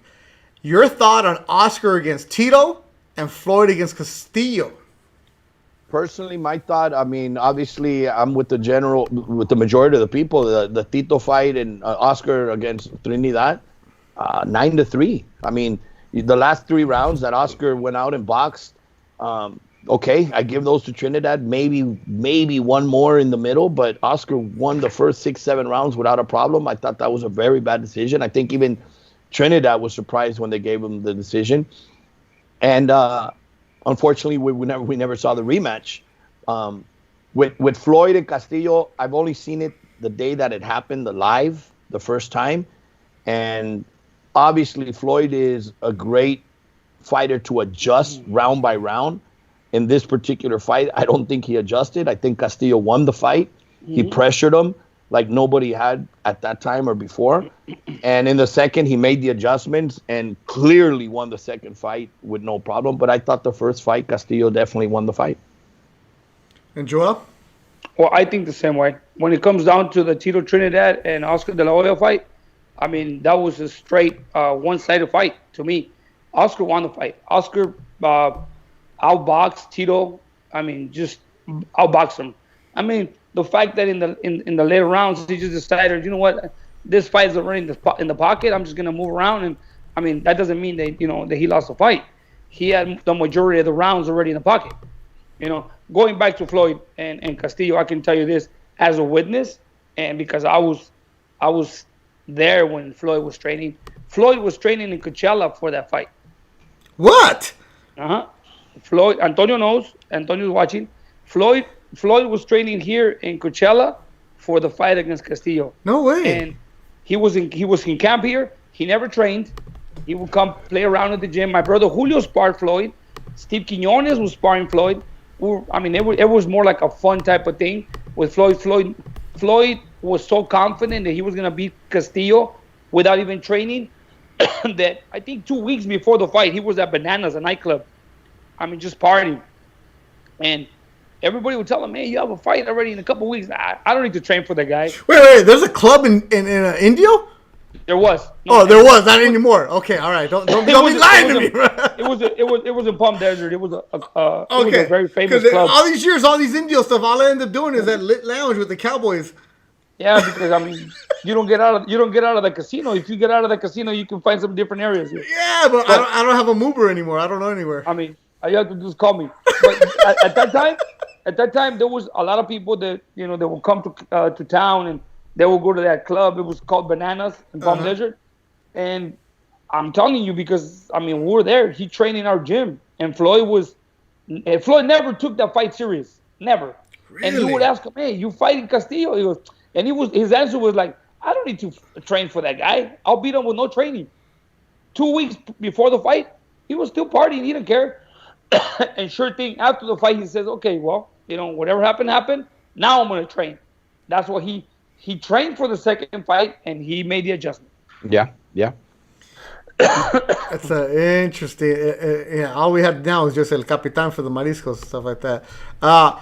Okay, all right. Last call for questions so we can start drinking. So if you have any other ones right now. But before we get to the questions, Joel, I want to say something. Your son, Junior, had something where was it today or is it yesterday? Where you guys delivered pizzas to people who needed help in Indio, right there. 60 pizzas, and they just went around Indio. He and Antonio. My son and I, Antonio, and oh, you were involved too. Okay. Yeah, we bought a lot of pizzas. They were making pizzas at the Boys and Girls Club. So Ezekiel, the photographer, everybody like, "Hey, coach, let's buy all kinds of pizzas." And we bought a lot of pizzas. We had people making pizzas all day at the club. Pepperoni, cheese pizzas, medium-sized pizzas. So my son, Ezekiel, Antonio, and I loaded them up in the cars, and we just went around town and just giving pizzas to homeless people. We would pull up. That's awesome. Oh, wow. That's awesome. We pulled up to the Mission, and we gave people pizzas at the Mission, at Martha's Kitchen. We would just drive around. We went to a couple parks. There's parks here in town. There's a Miles Park in Indio where a lot of homeless people hang out. We pulled up and said, "Hey, anybody wants pizzas?" Yeah, give people pizzas. So basically today we just drove around town and gave people pizzas. That's awesome, Beto, because look, during these tough times, boxing's just a small circle of the world, of everybody out there that can do a part. But you see so many fighters and teams and like Joel and the family, everybody out there helping. Mercito Gesta has been out there giving out to the first responders daily, going out there and donating and taking food. I saw Diego de la Hoya do something very similar in Mexicali and the Duartes, and just seeing everybody out there Hector Lopez told me the other day they've been doing the same out of their gym, feeding the families that need it. It's so good to know that we can come together during these tough times and everybody's helping, everybody's doing their part. Eric Morales was feeding people in Tijuana. Yeah. Canelo. Was doing. Canelo was doing it. Eddie Reynoso was helping feed families out there. So, all that shows that boxing's not just savages getting in the ring and trying to hurt each other. People come together at time of need, and we're all human, and everybody there shows compassion to go out there and help too. Yeah, and Joel, we got this question coming in from Eric Peñarrieta, and also respect to you and your family for what you're asking. Thoughts on Bradley against Holt? Thoughts against Bradley and Holt, man, that was a great fight. Roberto was there. I was there. Roberto was there. What was it at? Canada. It was in Canada. Oh, Canada. That was the time that I think we talked about it when Julio, my brother Julio Diaz, fought Rolando Reyes in Texas, and the same night, and Julio went with Romulo to Texas. That was a card where Edwin Valero fought Pitalua. Correct. And Rolando Reyes fought my brother Julio. I was in Canada. Julio was in Texas, and it was one of the worst nights of my life. And I don't think I'll ever forget that because Julio wanted me to go with him, and I said, Julio, Bradley only has me. I've been the only one that's ever trained Bradley, and to me, it's really hard changing it up. And I remember I couldn't sleep for days. I would come home stressed and tell my wife, there was times I would go to my room and I would be so stressed out that I would cry. Like, what can I do in this situation? And my wife would just talk to them. First of all, Julio was training with Lee Espinosa. I trained him early in his career. I debuted him, and then we did so many fights, and then I moved aside, and then Lee trained him, and then I went back and trained him. So then at that time, when he fought with Luis Castillo, I wasn't there. And then when he came back to me after the fight, it was like when he got the fight with Rolando Reyes, and Bradley was going to fight Kendall Holt. And I said, man, this is going to be tough. Same night, I don't know what I'm going to do. So then I talked to Don Romulo. I said, Don Romulo, would you do me a favor and go with Julio? He said, yes. That's when he went with him. But that night was a tough night for me because I wanted to know what was happening with my brother. That's when he lost. Yeah. He lost, and then everything was like, man, everything went downhill for me that night. Okay, Julio already lost. Now I'm walking in the ring with Bradley. And then as soon as I walk in the ring in the first round, Tim Bradley gets dropped really bad. Like he was out. I saw his eyes spin like slots, casino slots. He got up. He got on his knees, and we always follow a pattern. If you get dropped, don't get up. Just stay for the count. You're already down. You're going to get your count regardless. Stay on your knees, look at me, and I'll tell you what to do. So he did. He took the knockdown. He got on his knees. He took a deep breath, and then he looked at me. And I said, okay, relax. He got up. When that happened, I said, man, my brother just lost. Bradley's going to get knocked out. Man, it was bad. But it was one of the worst nights of my life. Bradley ended up winning the fight. And, he was okay. But coming home to my brother, after he lost, it was a little awkward. I'll tell you, this is the bond, and I appreciate, and I tell Joel all the time, and this is where the relationship is. I don't know if you remember, Joel, but it happened twice, not once, twice, that Joel has that confidence and trust that you called me. You called me and said, hey, I'm stressed. I got this problem. And I need your advice. Mm-hmm. Yeah. And I said, what's up? What happened? He goes, well, I got Julio fighting, but I got Timothy fighting the same day. Mm-hmm. And I obviously I could only be at one spot. I can't be at two. And I said, okay, yeah, that's tough. One's your brother, one's your fighter. What advice can I give you? What can I tell you? How can we fix this problem? And I remember saying, in my mind before I told you, I said, well, whoever you don't go with might get upset. because you chose him over me, whoever it was, whoever you decided.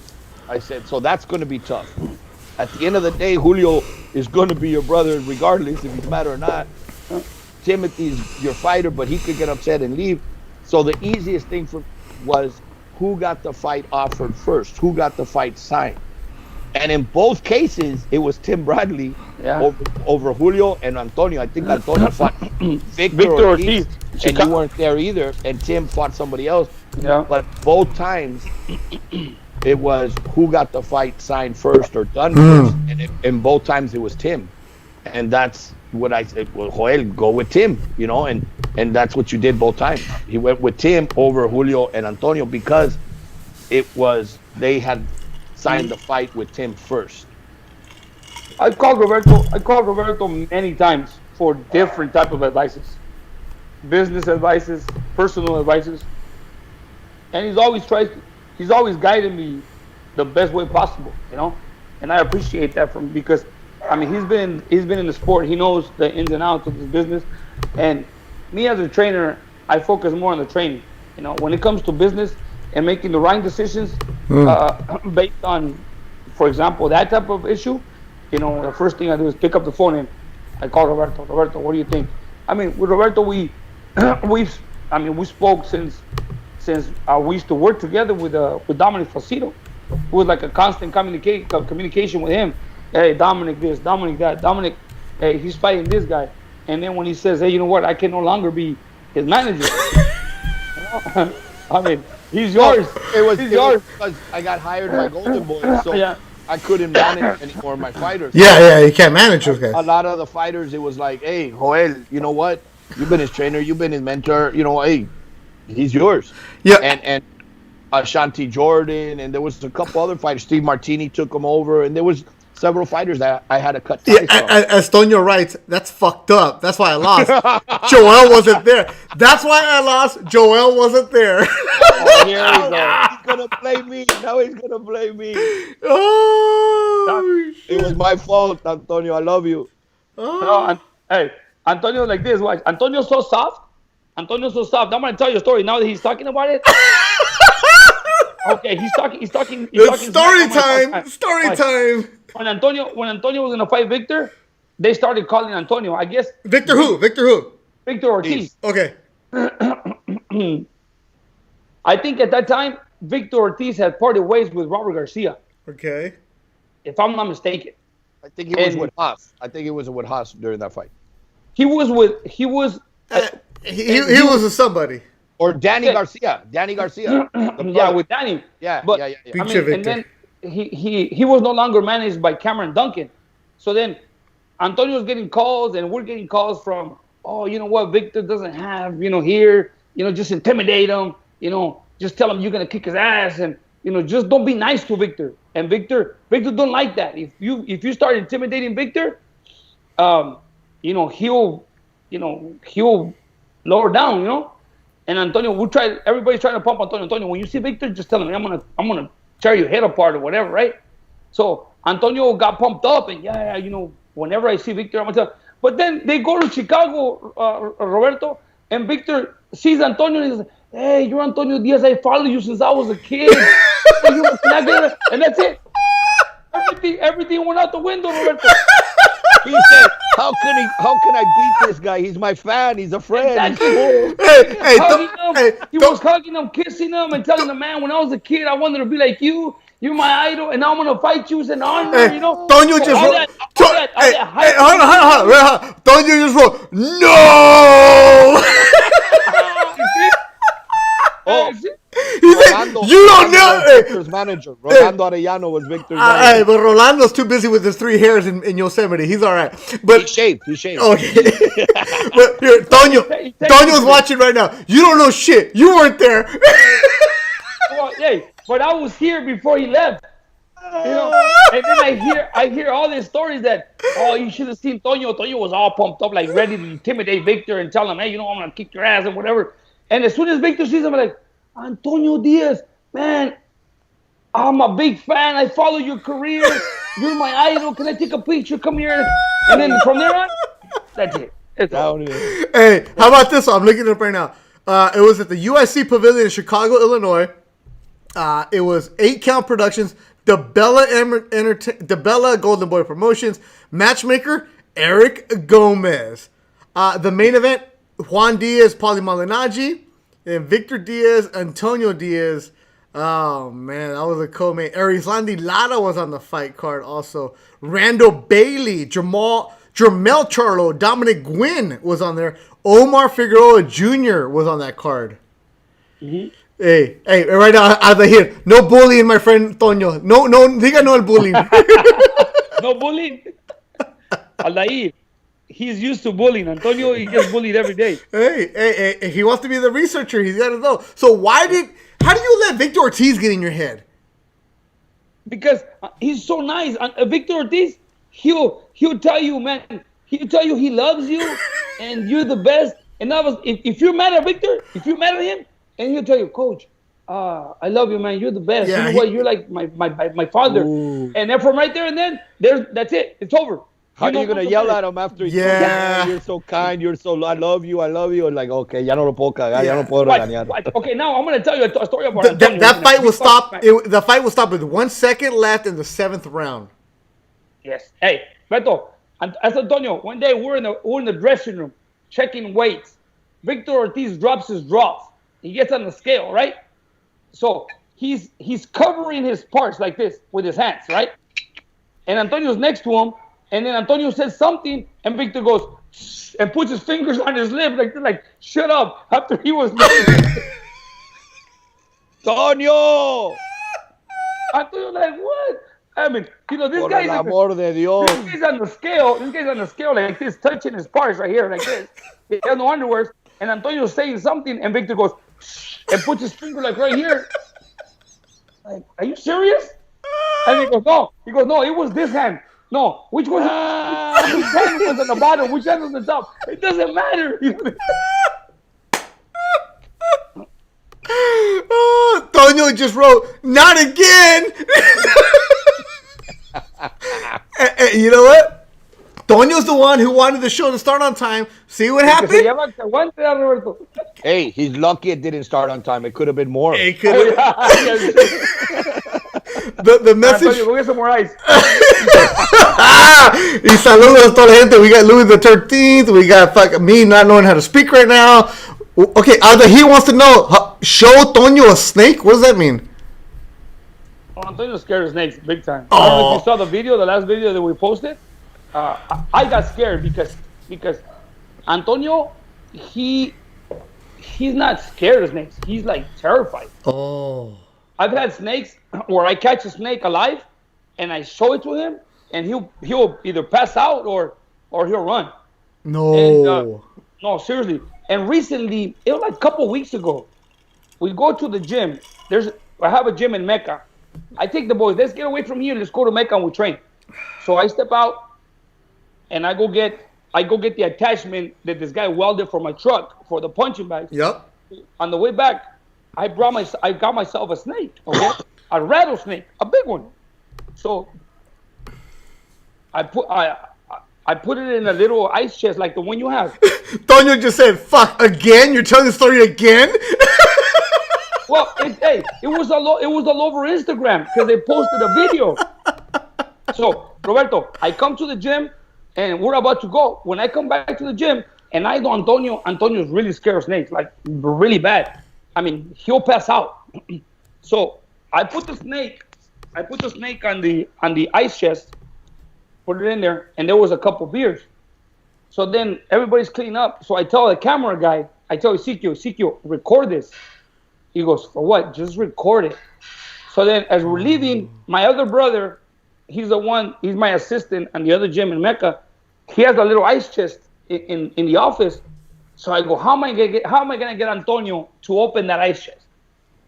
So then I go, hey, Antonio, you know that my other brother, his name is Jesus, but they call him Shaggy. I go, Shaggy doesn't have sodas in the fridge, but he has beer on that ice chest over there. And this is Boys and Girls Club. He goes, no, are you serious? I go, yeah, let's go check. There's beers in the ice chest. So Antonio walks to the ice chest, and the guy with the camera, he's recording him. No. And Antonio, No. this is what I said. As soon as he opens that thing, he's gonna jump and run. Okay, that was my prediction. But Roberto, when he opened the thing and he reached in there, Roberto, I got scared. The snake's alive? No, it was dead. But I knew that as soon as he reached in there, Roberto, and touched it, se iba a morir él. Roberto, if you see the video, I'm gonna send you the video. Se cayó ese cabrón. Ay, se cayó. Roberto, I'm gonna send you the video. As soon as he touched the snake, it seems like when you get shocked with electricity like this, he's like this, and then he runs and he's cussing at me. You motherfuckers, you know. Oh, I gotta see the video, please. Oh, Roberto, if you see the video, Where's the video at? I'll send it to you. Hey, Oh my God. Roberto, I got scared because I know him. That's why. Because as soon as he opens that thing, he's gonna see the snake and he's gonna run. But You never expected him to put his for him hand to in. reach in there because he didn't see the snake because the snake was like rolled around and he started here. So as soon as he opened the ice chest, he reached in there. Wow. And when he touched the snake, Roberto, Oh my God! I would have passed out. it seemed like he got shocked with electricity and he went this, and he just run. I'll send you the video. Eso es bullying. No, apláquense con el bullying. Apláquense. Diga no al bully. This is bullying. Next week, yeah, bullies. Oh man, I just fell out of my chair. I really just fell out of my chair. I'll send you the video. Oh my goodness. Why are you guys so mean to Toño? That guy was a world champion. He's one of the nicest people in the world. That's why. If he wasn't nice, I wouldn't mess with him. If he wasn't a nice guy, I wouldn't mess with him. That's why he's a nice guy. Oh man. Everybody right now is just laughing. Everywhere. Hey, Toño, I'm going to go watch Mr. Boxing Guru instead. Fuck this. Hey, he's not going to set the arm no more for next Thursday. No, he's not going to buy ice for next week. This is, wow, that was awesome right there. That was, pobrecito Toño. Like, he delivered pizzas today. He was a good guy. And then he goes and gets bullying on ThursDIAZ. Woo! All right. Well, I got a little more tequila to go. You guys have another story in you? If not, I'm gonna log off. It's like, what, Louis the 13th? Wait, he's talking. No. Hey, forget about the Louis 13. Look at the glass. How much? Okay, Joel, how much is that glass worth? Which one? The one he's drinking.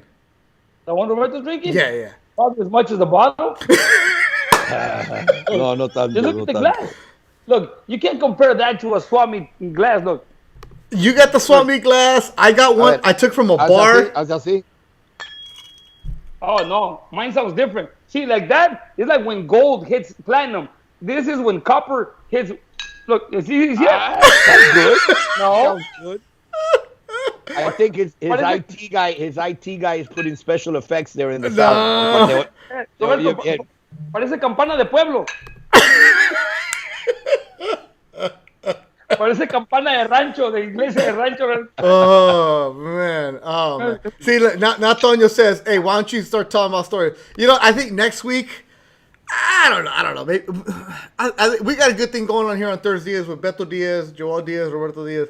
Toño might want to get added on, but okay. Last story here. Toño Diaz says, which by the way, Toño, your account says Jose Diaz. Why don't you just fix it and say Toño Diaz? Like, otro. Ya ni sabe. He's hiding. He says... Jose Antonio. Jose Antonio. Well, but yeah, fix it. Right here it says, Beto, tell Joel about Suck My Balls story. All right, the last story of the night.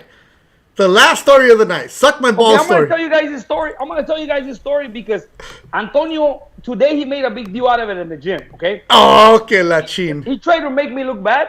But like I tell everybody, there's two different. Depends on how you take the story, you know. and the reason why he tells you this. Hold on. Before you start, I'm gonna give me another shot porque ya estoy poquitos. Whatever. Okay, that's fine. But look, Antonio wanted me to tell the story. I go, Antonio, I'm not gonna say that story. He goes because people. He texted me before we started this. He goes, hey, you better tell that story. I go, Antonio, that story only sounds funny when you say it because you say it your way. You know? And the thing is this, Roberto, it's like, okay. Wait, this story better be good. If it's not a good story, I'm having another shot and I'm going to blame Antonio. It's a great story. It's a great story. But I'm going to tell you guys, and this is my thing to you too. You guys tell me if I'm wrong or if I did right. You guys tell me, okay? Okay, Lachine. Okay. I'm a bad judge of character right now. And the thing is this, Roberto, when I was younger, I was always backing out my brothers. Antonio had problems, he would call me, I'll go take care of the problem. There was times he was at a club, and he would tell me, hey, you know what, I have some problems. At Bananas? At Bananas? Huh? At Bananas? Anywhere. In any club, I don't care. And then I would walk in the club, and I said, okay, you know, who? That guy. Okay, I'll go take care of it. You know, walk away. Okay, you take care of it. If anything, you know. That was like, I was the type of guy that, hey, if you look at me the wrong way, we're going to have problems. Oh. You know, that was, and Antonio would tell you, I'm not lying. He was like, Antonio goes, hey, if I'm walking by, if you look at me in a certain way, you have problems with me. You know, I was like very short tempered. De mecha corta. Is this after you you fought for the title and after you retired? I mean, I've been like that all the time. But, you know, Beto, seriously, and I'm telling you, but you know, let's say, you know, as you grow older, you become wiser. You know? Yeah. And this is what happened. Okay? I mean, yes, I have short temper. Y saludos a todos que están mirando en Instagram or YouTube. Saludos, maldita pobreza. Woo. Salud. Oh, damn. So the reason why he wanted to tell the story is this, okay? And that's behind it. He goes, me acuerdo when you were young, like you were always here and there, and like you, okay, no problem. So this is what happened. One day we're at the gym, and I was training. I started training at 11, Roberto. Training at 11. I got a group from 11 to 1, from 1 to 3, and then from 3 to 5. And I was there all day. And my thing is this. When I'm done training, my wife knows when I'm done. And she knows by the time I'm getting home.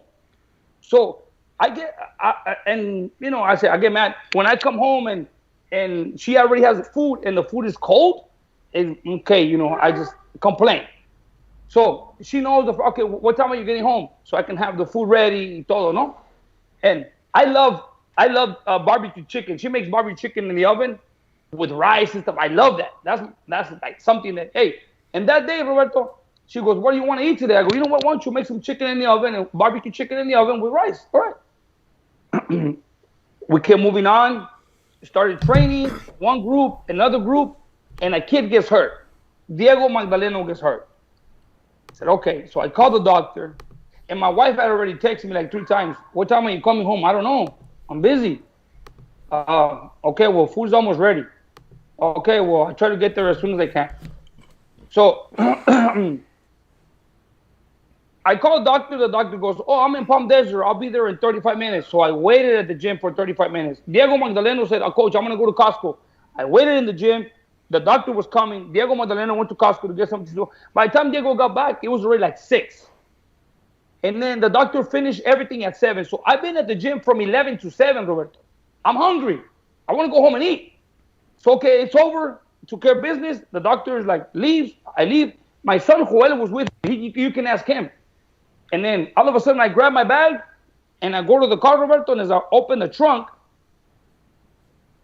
I see a couple walking down the sidewalk, coming my way. They're arguing with each other. Okay, and you're talking about a couple that live in the park, the homeless, they are out there, you know?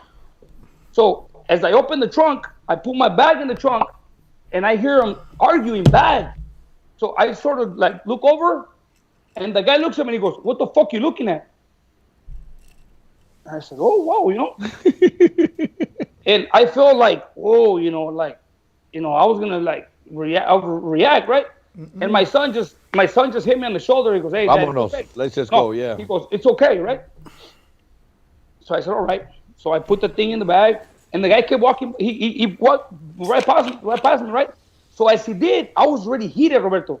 But I thought about it. I go, I'm going to punch this guy right now. I'm just going to knock him out. I said, I'm going to knock this guy out. But then it crossed my mind, Roberto. Before he got close to me, I go, I'm going to punch this guy. If he pulls out a knife, I'm going to shoot him right here. You know, I said, you know what? It's not worth it. It's not worth it. Yeah. Okay, Yeah. Roberto. So I put my bag again in the car, and as I'm driving away, he's like, "Hey, suck my this." And then Antonio, I told Antonio, and he goes, "Ah, you're a," he starts telling me I'm a coward. That before I go, "You serious?" He goes, "Oh," and then the way he tells everybody, like, "Oh no, I'm sorry, I got chicken in the oven." Sorry. And today he's telling some of the guys at the gym. He goes, "Oh, my brother before, he was so brave. He used to beat everybody up, and he wouldn't take anything from." And one day this guy tells him, "Oh, suck my this," and he goes, "Oh, I'm sorry, I gotta go because I got chicken in the oven." But that's the way he says it. That's his story, but it wasn't like that. You know what I'm saying? I'll come back tomorrow, but right now I got chicken in the oven. That's what he said, Roberto. That's what he said. But I said, you know what? Why am I watch? This is my thing, and I thought about it honestly. I'm not lying to you. I go, if I hit this guy right now, if I hit this guy, if he pulls out a knife or something, I mean, I'm gonna shoot this guy right here, or I'm gonna beat him up. The cops are gonna come, and I mean, I got food waiting for me at the house. My wife was waiting for me. So I said, my son and I got in the car and we left. So I told Antonio that, and from there on, Roberto, he's like, so you're just a chicken, dude. I mean, I can't believe that the man that was before. So he goes, "Oh, hey, that's okay. I got chicken in the oven. I gotta go." So that's where it goes. But the way he says it is funny because everybody laughs about it. But the moral of the story now is, do not tell Tonio anything that happened, porque si no, he has to get back at you somehow. So, ahora no le cuentes a Tonio. Roberto, the guys at the gym today, they were laughing. They were, "Coach, it's funny. It's funny." What's funny? I got chicken in the oven. Hey, but honestly, if your wife is making that chicken, it's good. Exactly. Exactly. Hey, Roberto, look at this. At the end of the day, I came home. You ate your chicken. I ate my chicken, my rice. That guy probably slept in the park. Probably slept under a bridge. He probably didn't eat that night. No, not only that. To be honest, and that I think that comes with obviously experience and age and everything. The mecha corta is always going to be there, but you got to pick and choose at the times now, because let's say he approaches you, he has nothing to lose. Yeah. Exactly. You hit him, you knock him out, you hurt him. Not even the gun or the knife, but you hit him. I mean, being a former fighter, knowing how to punch, boom, you hit him. He hits his head on the concrete. Fucking, he's going to the hospital. You're going to jail. Yeah. No chicken that night. No chicken. And tomorrow headlines or lawsuit or this or that. The desert sun, Joel Diaz, no chicken. Antonio wanted me to hit him and not mention my chicken in the oven. Y aparte, you were going to miss the chicken and you're going to hit him and not get paid? Exactly. Espérate, let's wait till it's in the ring. So I did the right thing, right? You did the right thing. Thank you. Tonio's just trying to bully for those times that Tonio you bullied him. Tonio is a chicken bully. That's what he is. He is a chicken bully. Hey, did you have chicken that night, Joel? Of course. It was delicious. It was barbecue chicken with rice. Barbecue chicken, rice, y un traguito. ¿Qué más? Actually, y durmió en su cama, tranquilito. Yep, and he forgot about the guy. Family, my wife and kids. I mean, and that's the thing about when you get older, you worry. You like, what? Somebody calls you something, whatever. And it's not like Joel says. It's not like it used to be. Hey, you want to fight? Let's fight. And it's a fist fight. And then at the end, hey, que te vaya bien, me chingaste o te chingué, whatever. And now these guys will pull out a knife. They put out a bottle. They put out something. Now your life's in danger. And it goes back to being what we started the show with, the old school trainers of knowing what you have, keep it simple, straight to the point, get somebody ready. You're like, you know what? I can kick his ass no matter what. But for what? But look, I work out of the Boys and Girls Club. Yeah. I mean, the least you want is bringing problems to the club when they know you're there every day. Mm-hmm. You know what I mean? Yep. I mean, then the guy comes back tomorrow with 2 or 3 guys and making a big deal at the Boys and Girls Club. We work for the Boys and Girls Club. We work with kids. The last thing we want is have problems at the Boys and Girls Club based on stupidity, because this guy is mad at his girlfriend or whatever. Yeah. And he goes, "What the fuck are you looking at?" And to be honest, that guy probably got arrested a couple hours later for hitting the girlfriend. Probably. Yeah, all kinds of stuff. But you're right. At the end of the day, you got to send the message to the young kids. How do you tell the young kids? Don't worry what he said. Walk away. Come train. Don't get in street fights. But coach, you're doing it. You're an example. You have to be the example for them. Yeah. You know what you? I wanted to touch back on the message of know your place. Know something they go through a lot, and this Rudy Hernandez told me a long time ago, and it's funny, but it's so true. The fathers bring the little kid at 8 years old. Really, a lot of times the parents are looking for that daycare after. Yes or no? You know, it's not really they're thinking, hey, I want my son at 8 or 10 years old to be a world champion tomorrow or to be a pro fighter. They drop them off and they leave. They don't even get out of the car. Okay, hijo, I'll be back in a couple hours to pick you up. As the kid gets better, a couple years go by, and the kid's winning a tournament here or there. now the father gets out of the car and sits at the little bench in the entrance of the gym.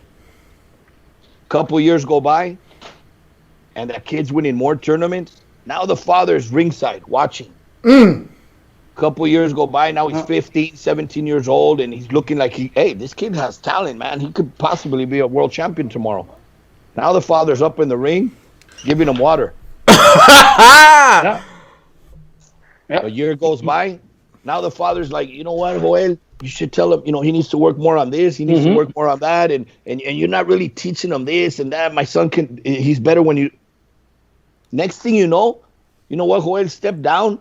I'm going to be the trainer. I mean, where were you when he was 8 or 10? I mean, it happens. And when Rudy Hernandez told me this years ago, I was like, cabrón, that's how the fathers end up being the trainers or taking them. And at one point, but they weren't there when he was 8 or 9. It was a daycare for them at that point. It was, here, ahí te lo dejo 2-3 horas. I don't know boxing. You're the coach. You're the trainer. I'll be back in a couple hours. Wow. And next thing you know, you don't know what you're doing, and I do. Cabrón, when were you? Who did you train before? I mean, it happened. It happens, and it's like, it's comical. It's comical when you see the history repeat. Everything repeats itself. As Salem Rubini just wrote, so true. It's all so true. It is. I mean, you're gonna see different things in the sport of boxing, and you can't be surprised because there's new things every time. You're never gonna stop learning from the fighters, from the trainers, from everybody because it's just part of it. We've been doing this for 2 hours, and I mean that's another one. Look, Sammy Contreras writes one rule: no dads allowed. Like no dads allowed. A long time ago, Rafael Mendoza, La Cobra Mendoza. I mean, this man, was in boxing a long time, managed some of the great fighters, discovered Canelo with Eddie and Chepo. He told me, los mejores boxeadores, ¿sabes de dónde vienen? And I'm like, Mexico. He goes, no. U.S. No. Los mejores boxeadores son huérfanos. And I'm like, huh? Orphans.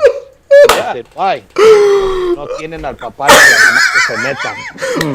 Okay. Like, I didn't understand it because I wasn't in the business. Yep. Oh, man. I'm like, hey, Mendoza was right on. And I'm going to take this from this. So, before I got into the broadcasting business, I thought I was going to be a history teacher and coach baseball. I was coaching baseball at my high school. I thought that's what I was going to do. I took a journalism class, changed my whole life. But the guy who was mentoring me and helping me out, Coach Carlos De La Torre, said, Beto, the dream team for you is if you have 9 orphans because they don't have parents. They'll never complain. Yeah. Wow. There it is. It's a similar story. Yeah. Then they start saying, hey, you're not teaching them this. You're not playing my son. Wow. You have them on the bench. Yeah. They're starting to coach. They want to be the coach. Yeah. And he goes, orphans listen and nobody complains. Yeah. It's a terrible joke, but wow, it's so true. It is. It is a terrible, but it's true. Like, the analogy is like, it's true. At the end of the day, it's like, let the professionals do their job and then step out of the way. At the end of the day. Enjoy your son having fun, And if they come to you for advice, give it to them, but don't get in the middle. Don't get in the middle. Don't get in the middle. Hey guys, I wanna before we close up. Yeah, Roberto, you just poured yourself another drink, so final words, go for it. So absolutely.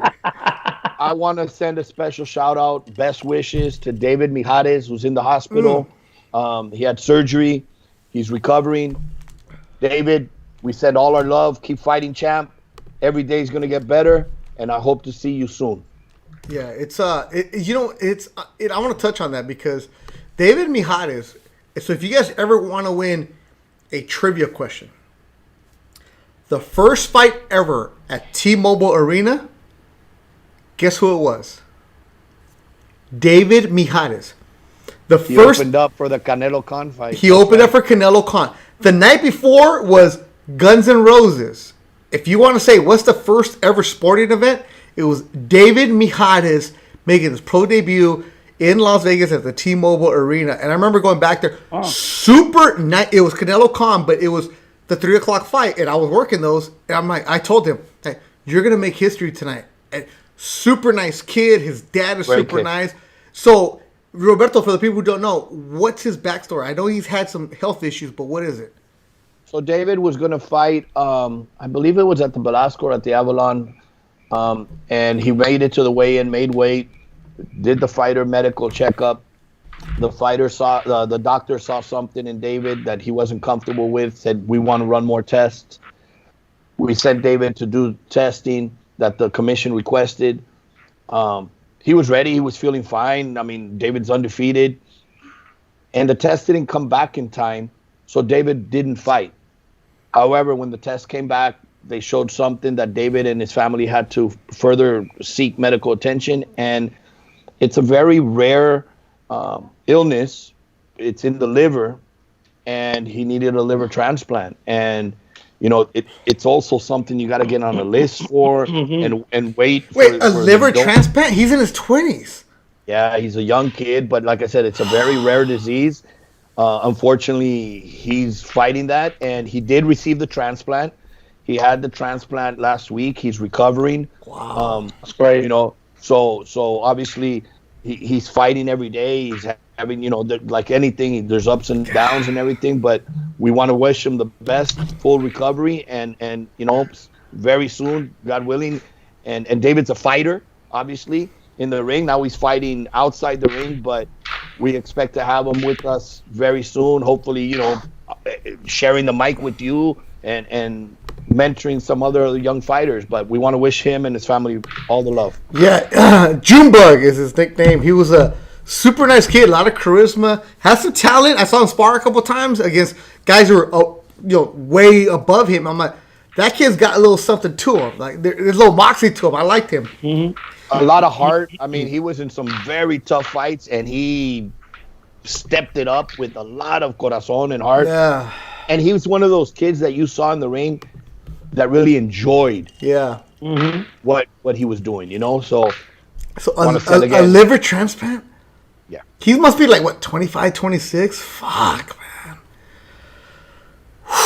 And that's the cool thing about the sport of boxing, where Joel, you know, that everybody rally around him no matter what. If it's somebody who's young, you're gonna go around. No matter what, at the end of the day, it's I have $3 in my pocket, but I don't have any money for rent. But they're gonna give you the $3 to help somebody out. We're family. I mean, we are a big boxing family. You know, everybody. I mean, we're always running into each other. We're always in the same areas, in the same venues, sharing the same ring, and we're in the sport. We're in the sport that we love, so we're a family. We're a boxing family. That's how it is. That's why we know each other, because we either share a moment together, and we do the same thing. You know, in the same sport. We're here for the same purpose. Yeah, without a doubt, and that's why we have ThursDIAZ. And it's like, I know both of you have done a bunch of different podcasts this week, and I watch them. You know, I support you guys, and it's like those are real podcasts. Those are real interviews where it's like, this guy will beat that guy. My top 10, this and that. Like, but at the end of the day, what we do on ThursDIAZ is una plática, where it's people talking, and it took us half an hour to get on the air today, but we still had a bunch of people waiting for us, because you feel like you're in your backyard and you're watching and you're hanging out, and it's like the backstories is why I thank you guys so much for what we do. So another edition of ThursDIAZ. Saludos, because we still got Louis the 13th, and I got my drink from I probably stole this from Nationals. Saludos to everybody. Wow. Maldita pobreza. Forget the Louis 13, man. The glass. The glass. Look at the glass. Is that Look. Oh, did you hear that? Watch. See that? Look at the difference. Beto, look. You know, one time, if we ever forget the ring guy, the bell guy. Oh yeah, when they do the 10 count. That's a beautiful sound on that glass. Yeah, and You then know, this is it don't work. But we'll see. We'll take care of you guys soon, and we'll do it again next Thursday. ThursDIAZ. Make sure you follow Michelada Time, Joel Diaz Training Camp, Team Joel. Was it Diaz Boxing Brothers? I mean, Coach. There's all kinds. Coach, and then Diaz Training. Diaz Training. Who runs Diaz Training? Who runs that kind of account? Ezekiel. Who's Ezekiel? My camera guy. The guy that does all my videos for the Wait, fighters. that white guy, his name is Ezekiel? Ezekiel, yeah. No. If you go on El Rey News, El Rey. News, you watch all those videos on YouTube from what happened. Yeah, El Rey, yeah. El Rey News, his name is Ezekiel, but he's from Washington. Yeah. No, he's from Piro, Michoacan. That's what he says. Man. You know what? That is Bro, he's from Washington. only in boxing do you get those kind of characters. Roberto Diaz, Joel Diaz, thank you guys so much. Thanks for everybody who watched. Appreciate you guys. And next week, if you want to continue watching ThursDIAZ, you all have to go buy a bottle of Louis the 13th. So if not, then you can't watch. Hey, let me tell you something. Not even with your stimulus check, they'll buy a bottle like that. Wait, is it more than that? Of course. Shut up. What are you talking about? They got a little one. Yeah, but with a stimulus check, you can buy a little Louis. The little one. Like this. No, wait, for real. How much does a Louis 13 bottle cost? Cuesta poquito. Look, every time you want research, look at your phone. No. Like, go on your phone and research it yourself. Wait. Hold on. The guy last week, Marco 311 posted me on a picture. I thought that was in pesos. Those were dollars? Yeah, we're not. Oh, que la chingada. Okay, bye. Everybody, good night. ThursDIAZ is done. Adios. Hasta la fuera. Oh, my fucking goodness. I'm hanging out with some fancy-ass fucking Mexicans. Good night, everybody. ThursDIAZ is done. We'll see you next week. See, you got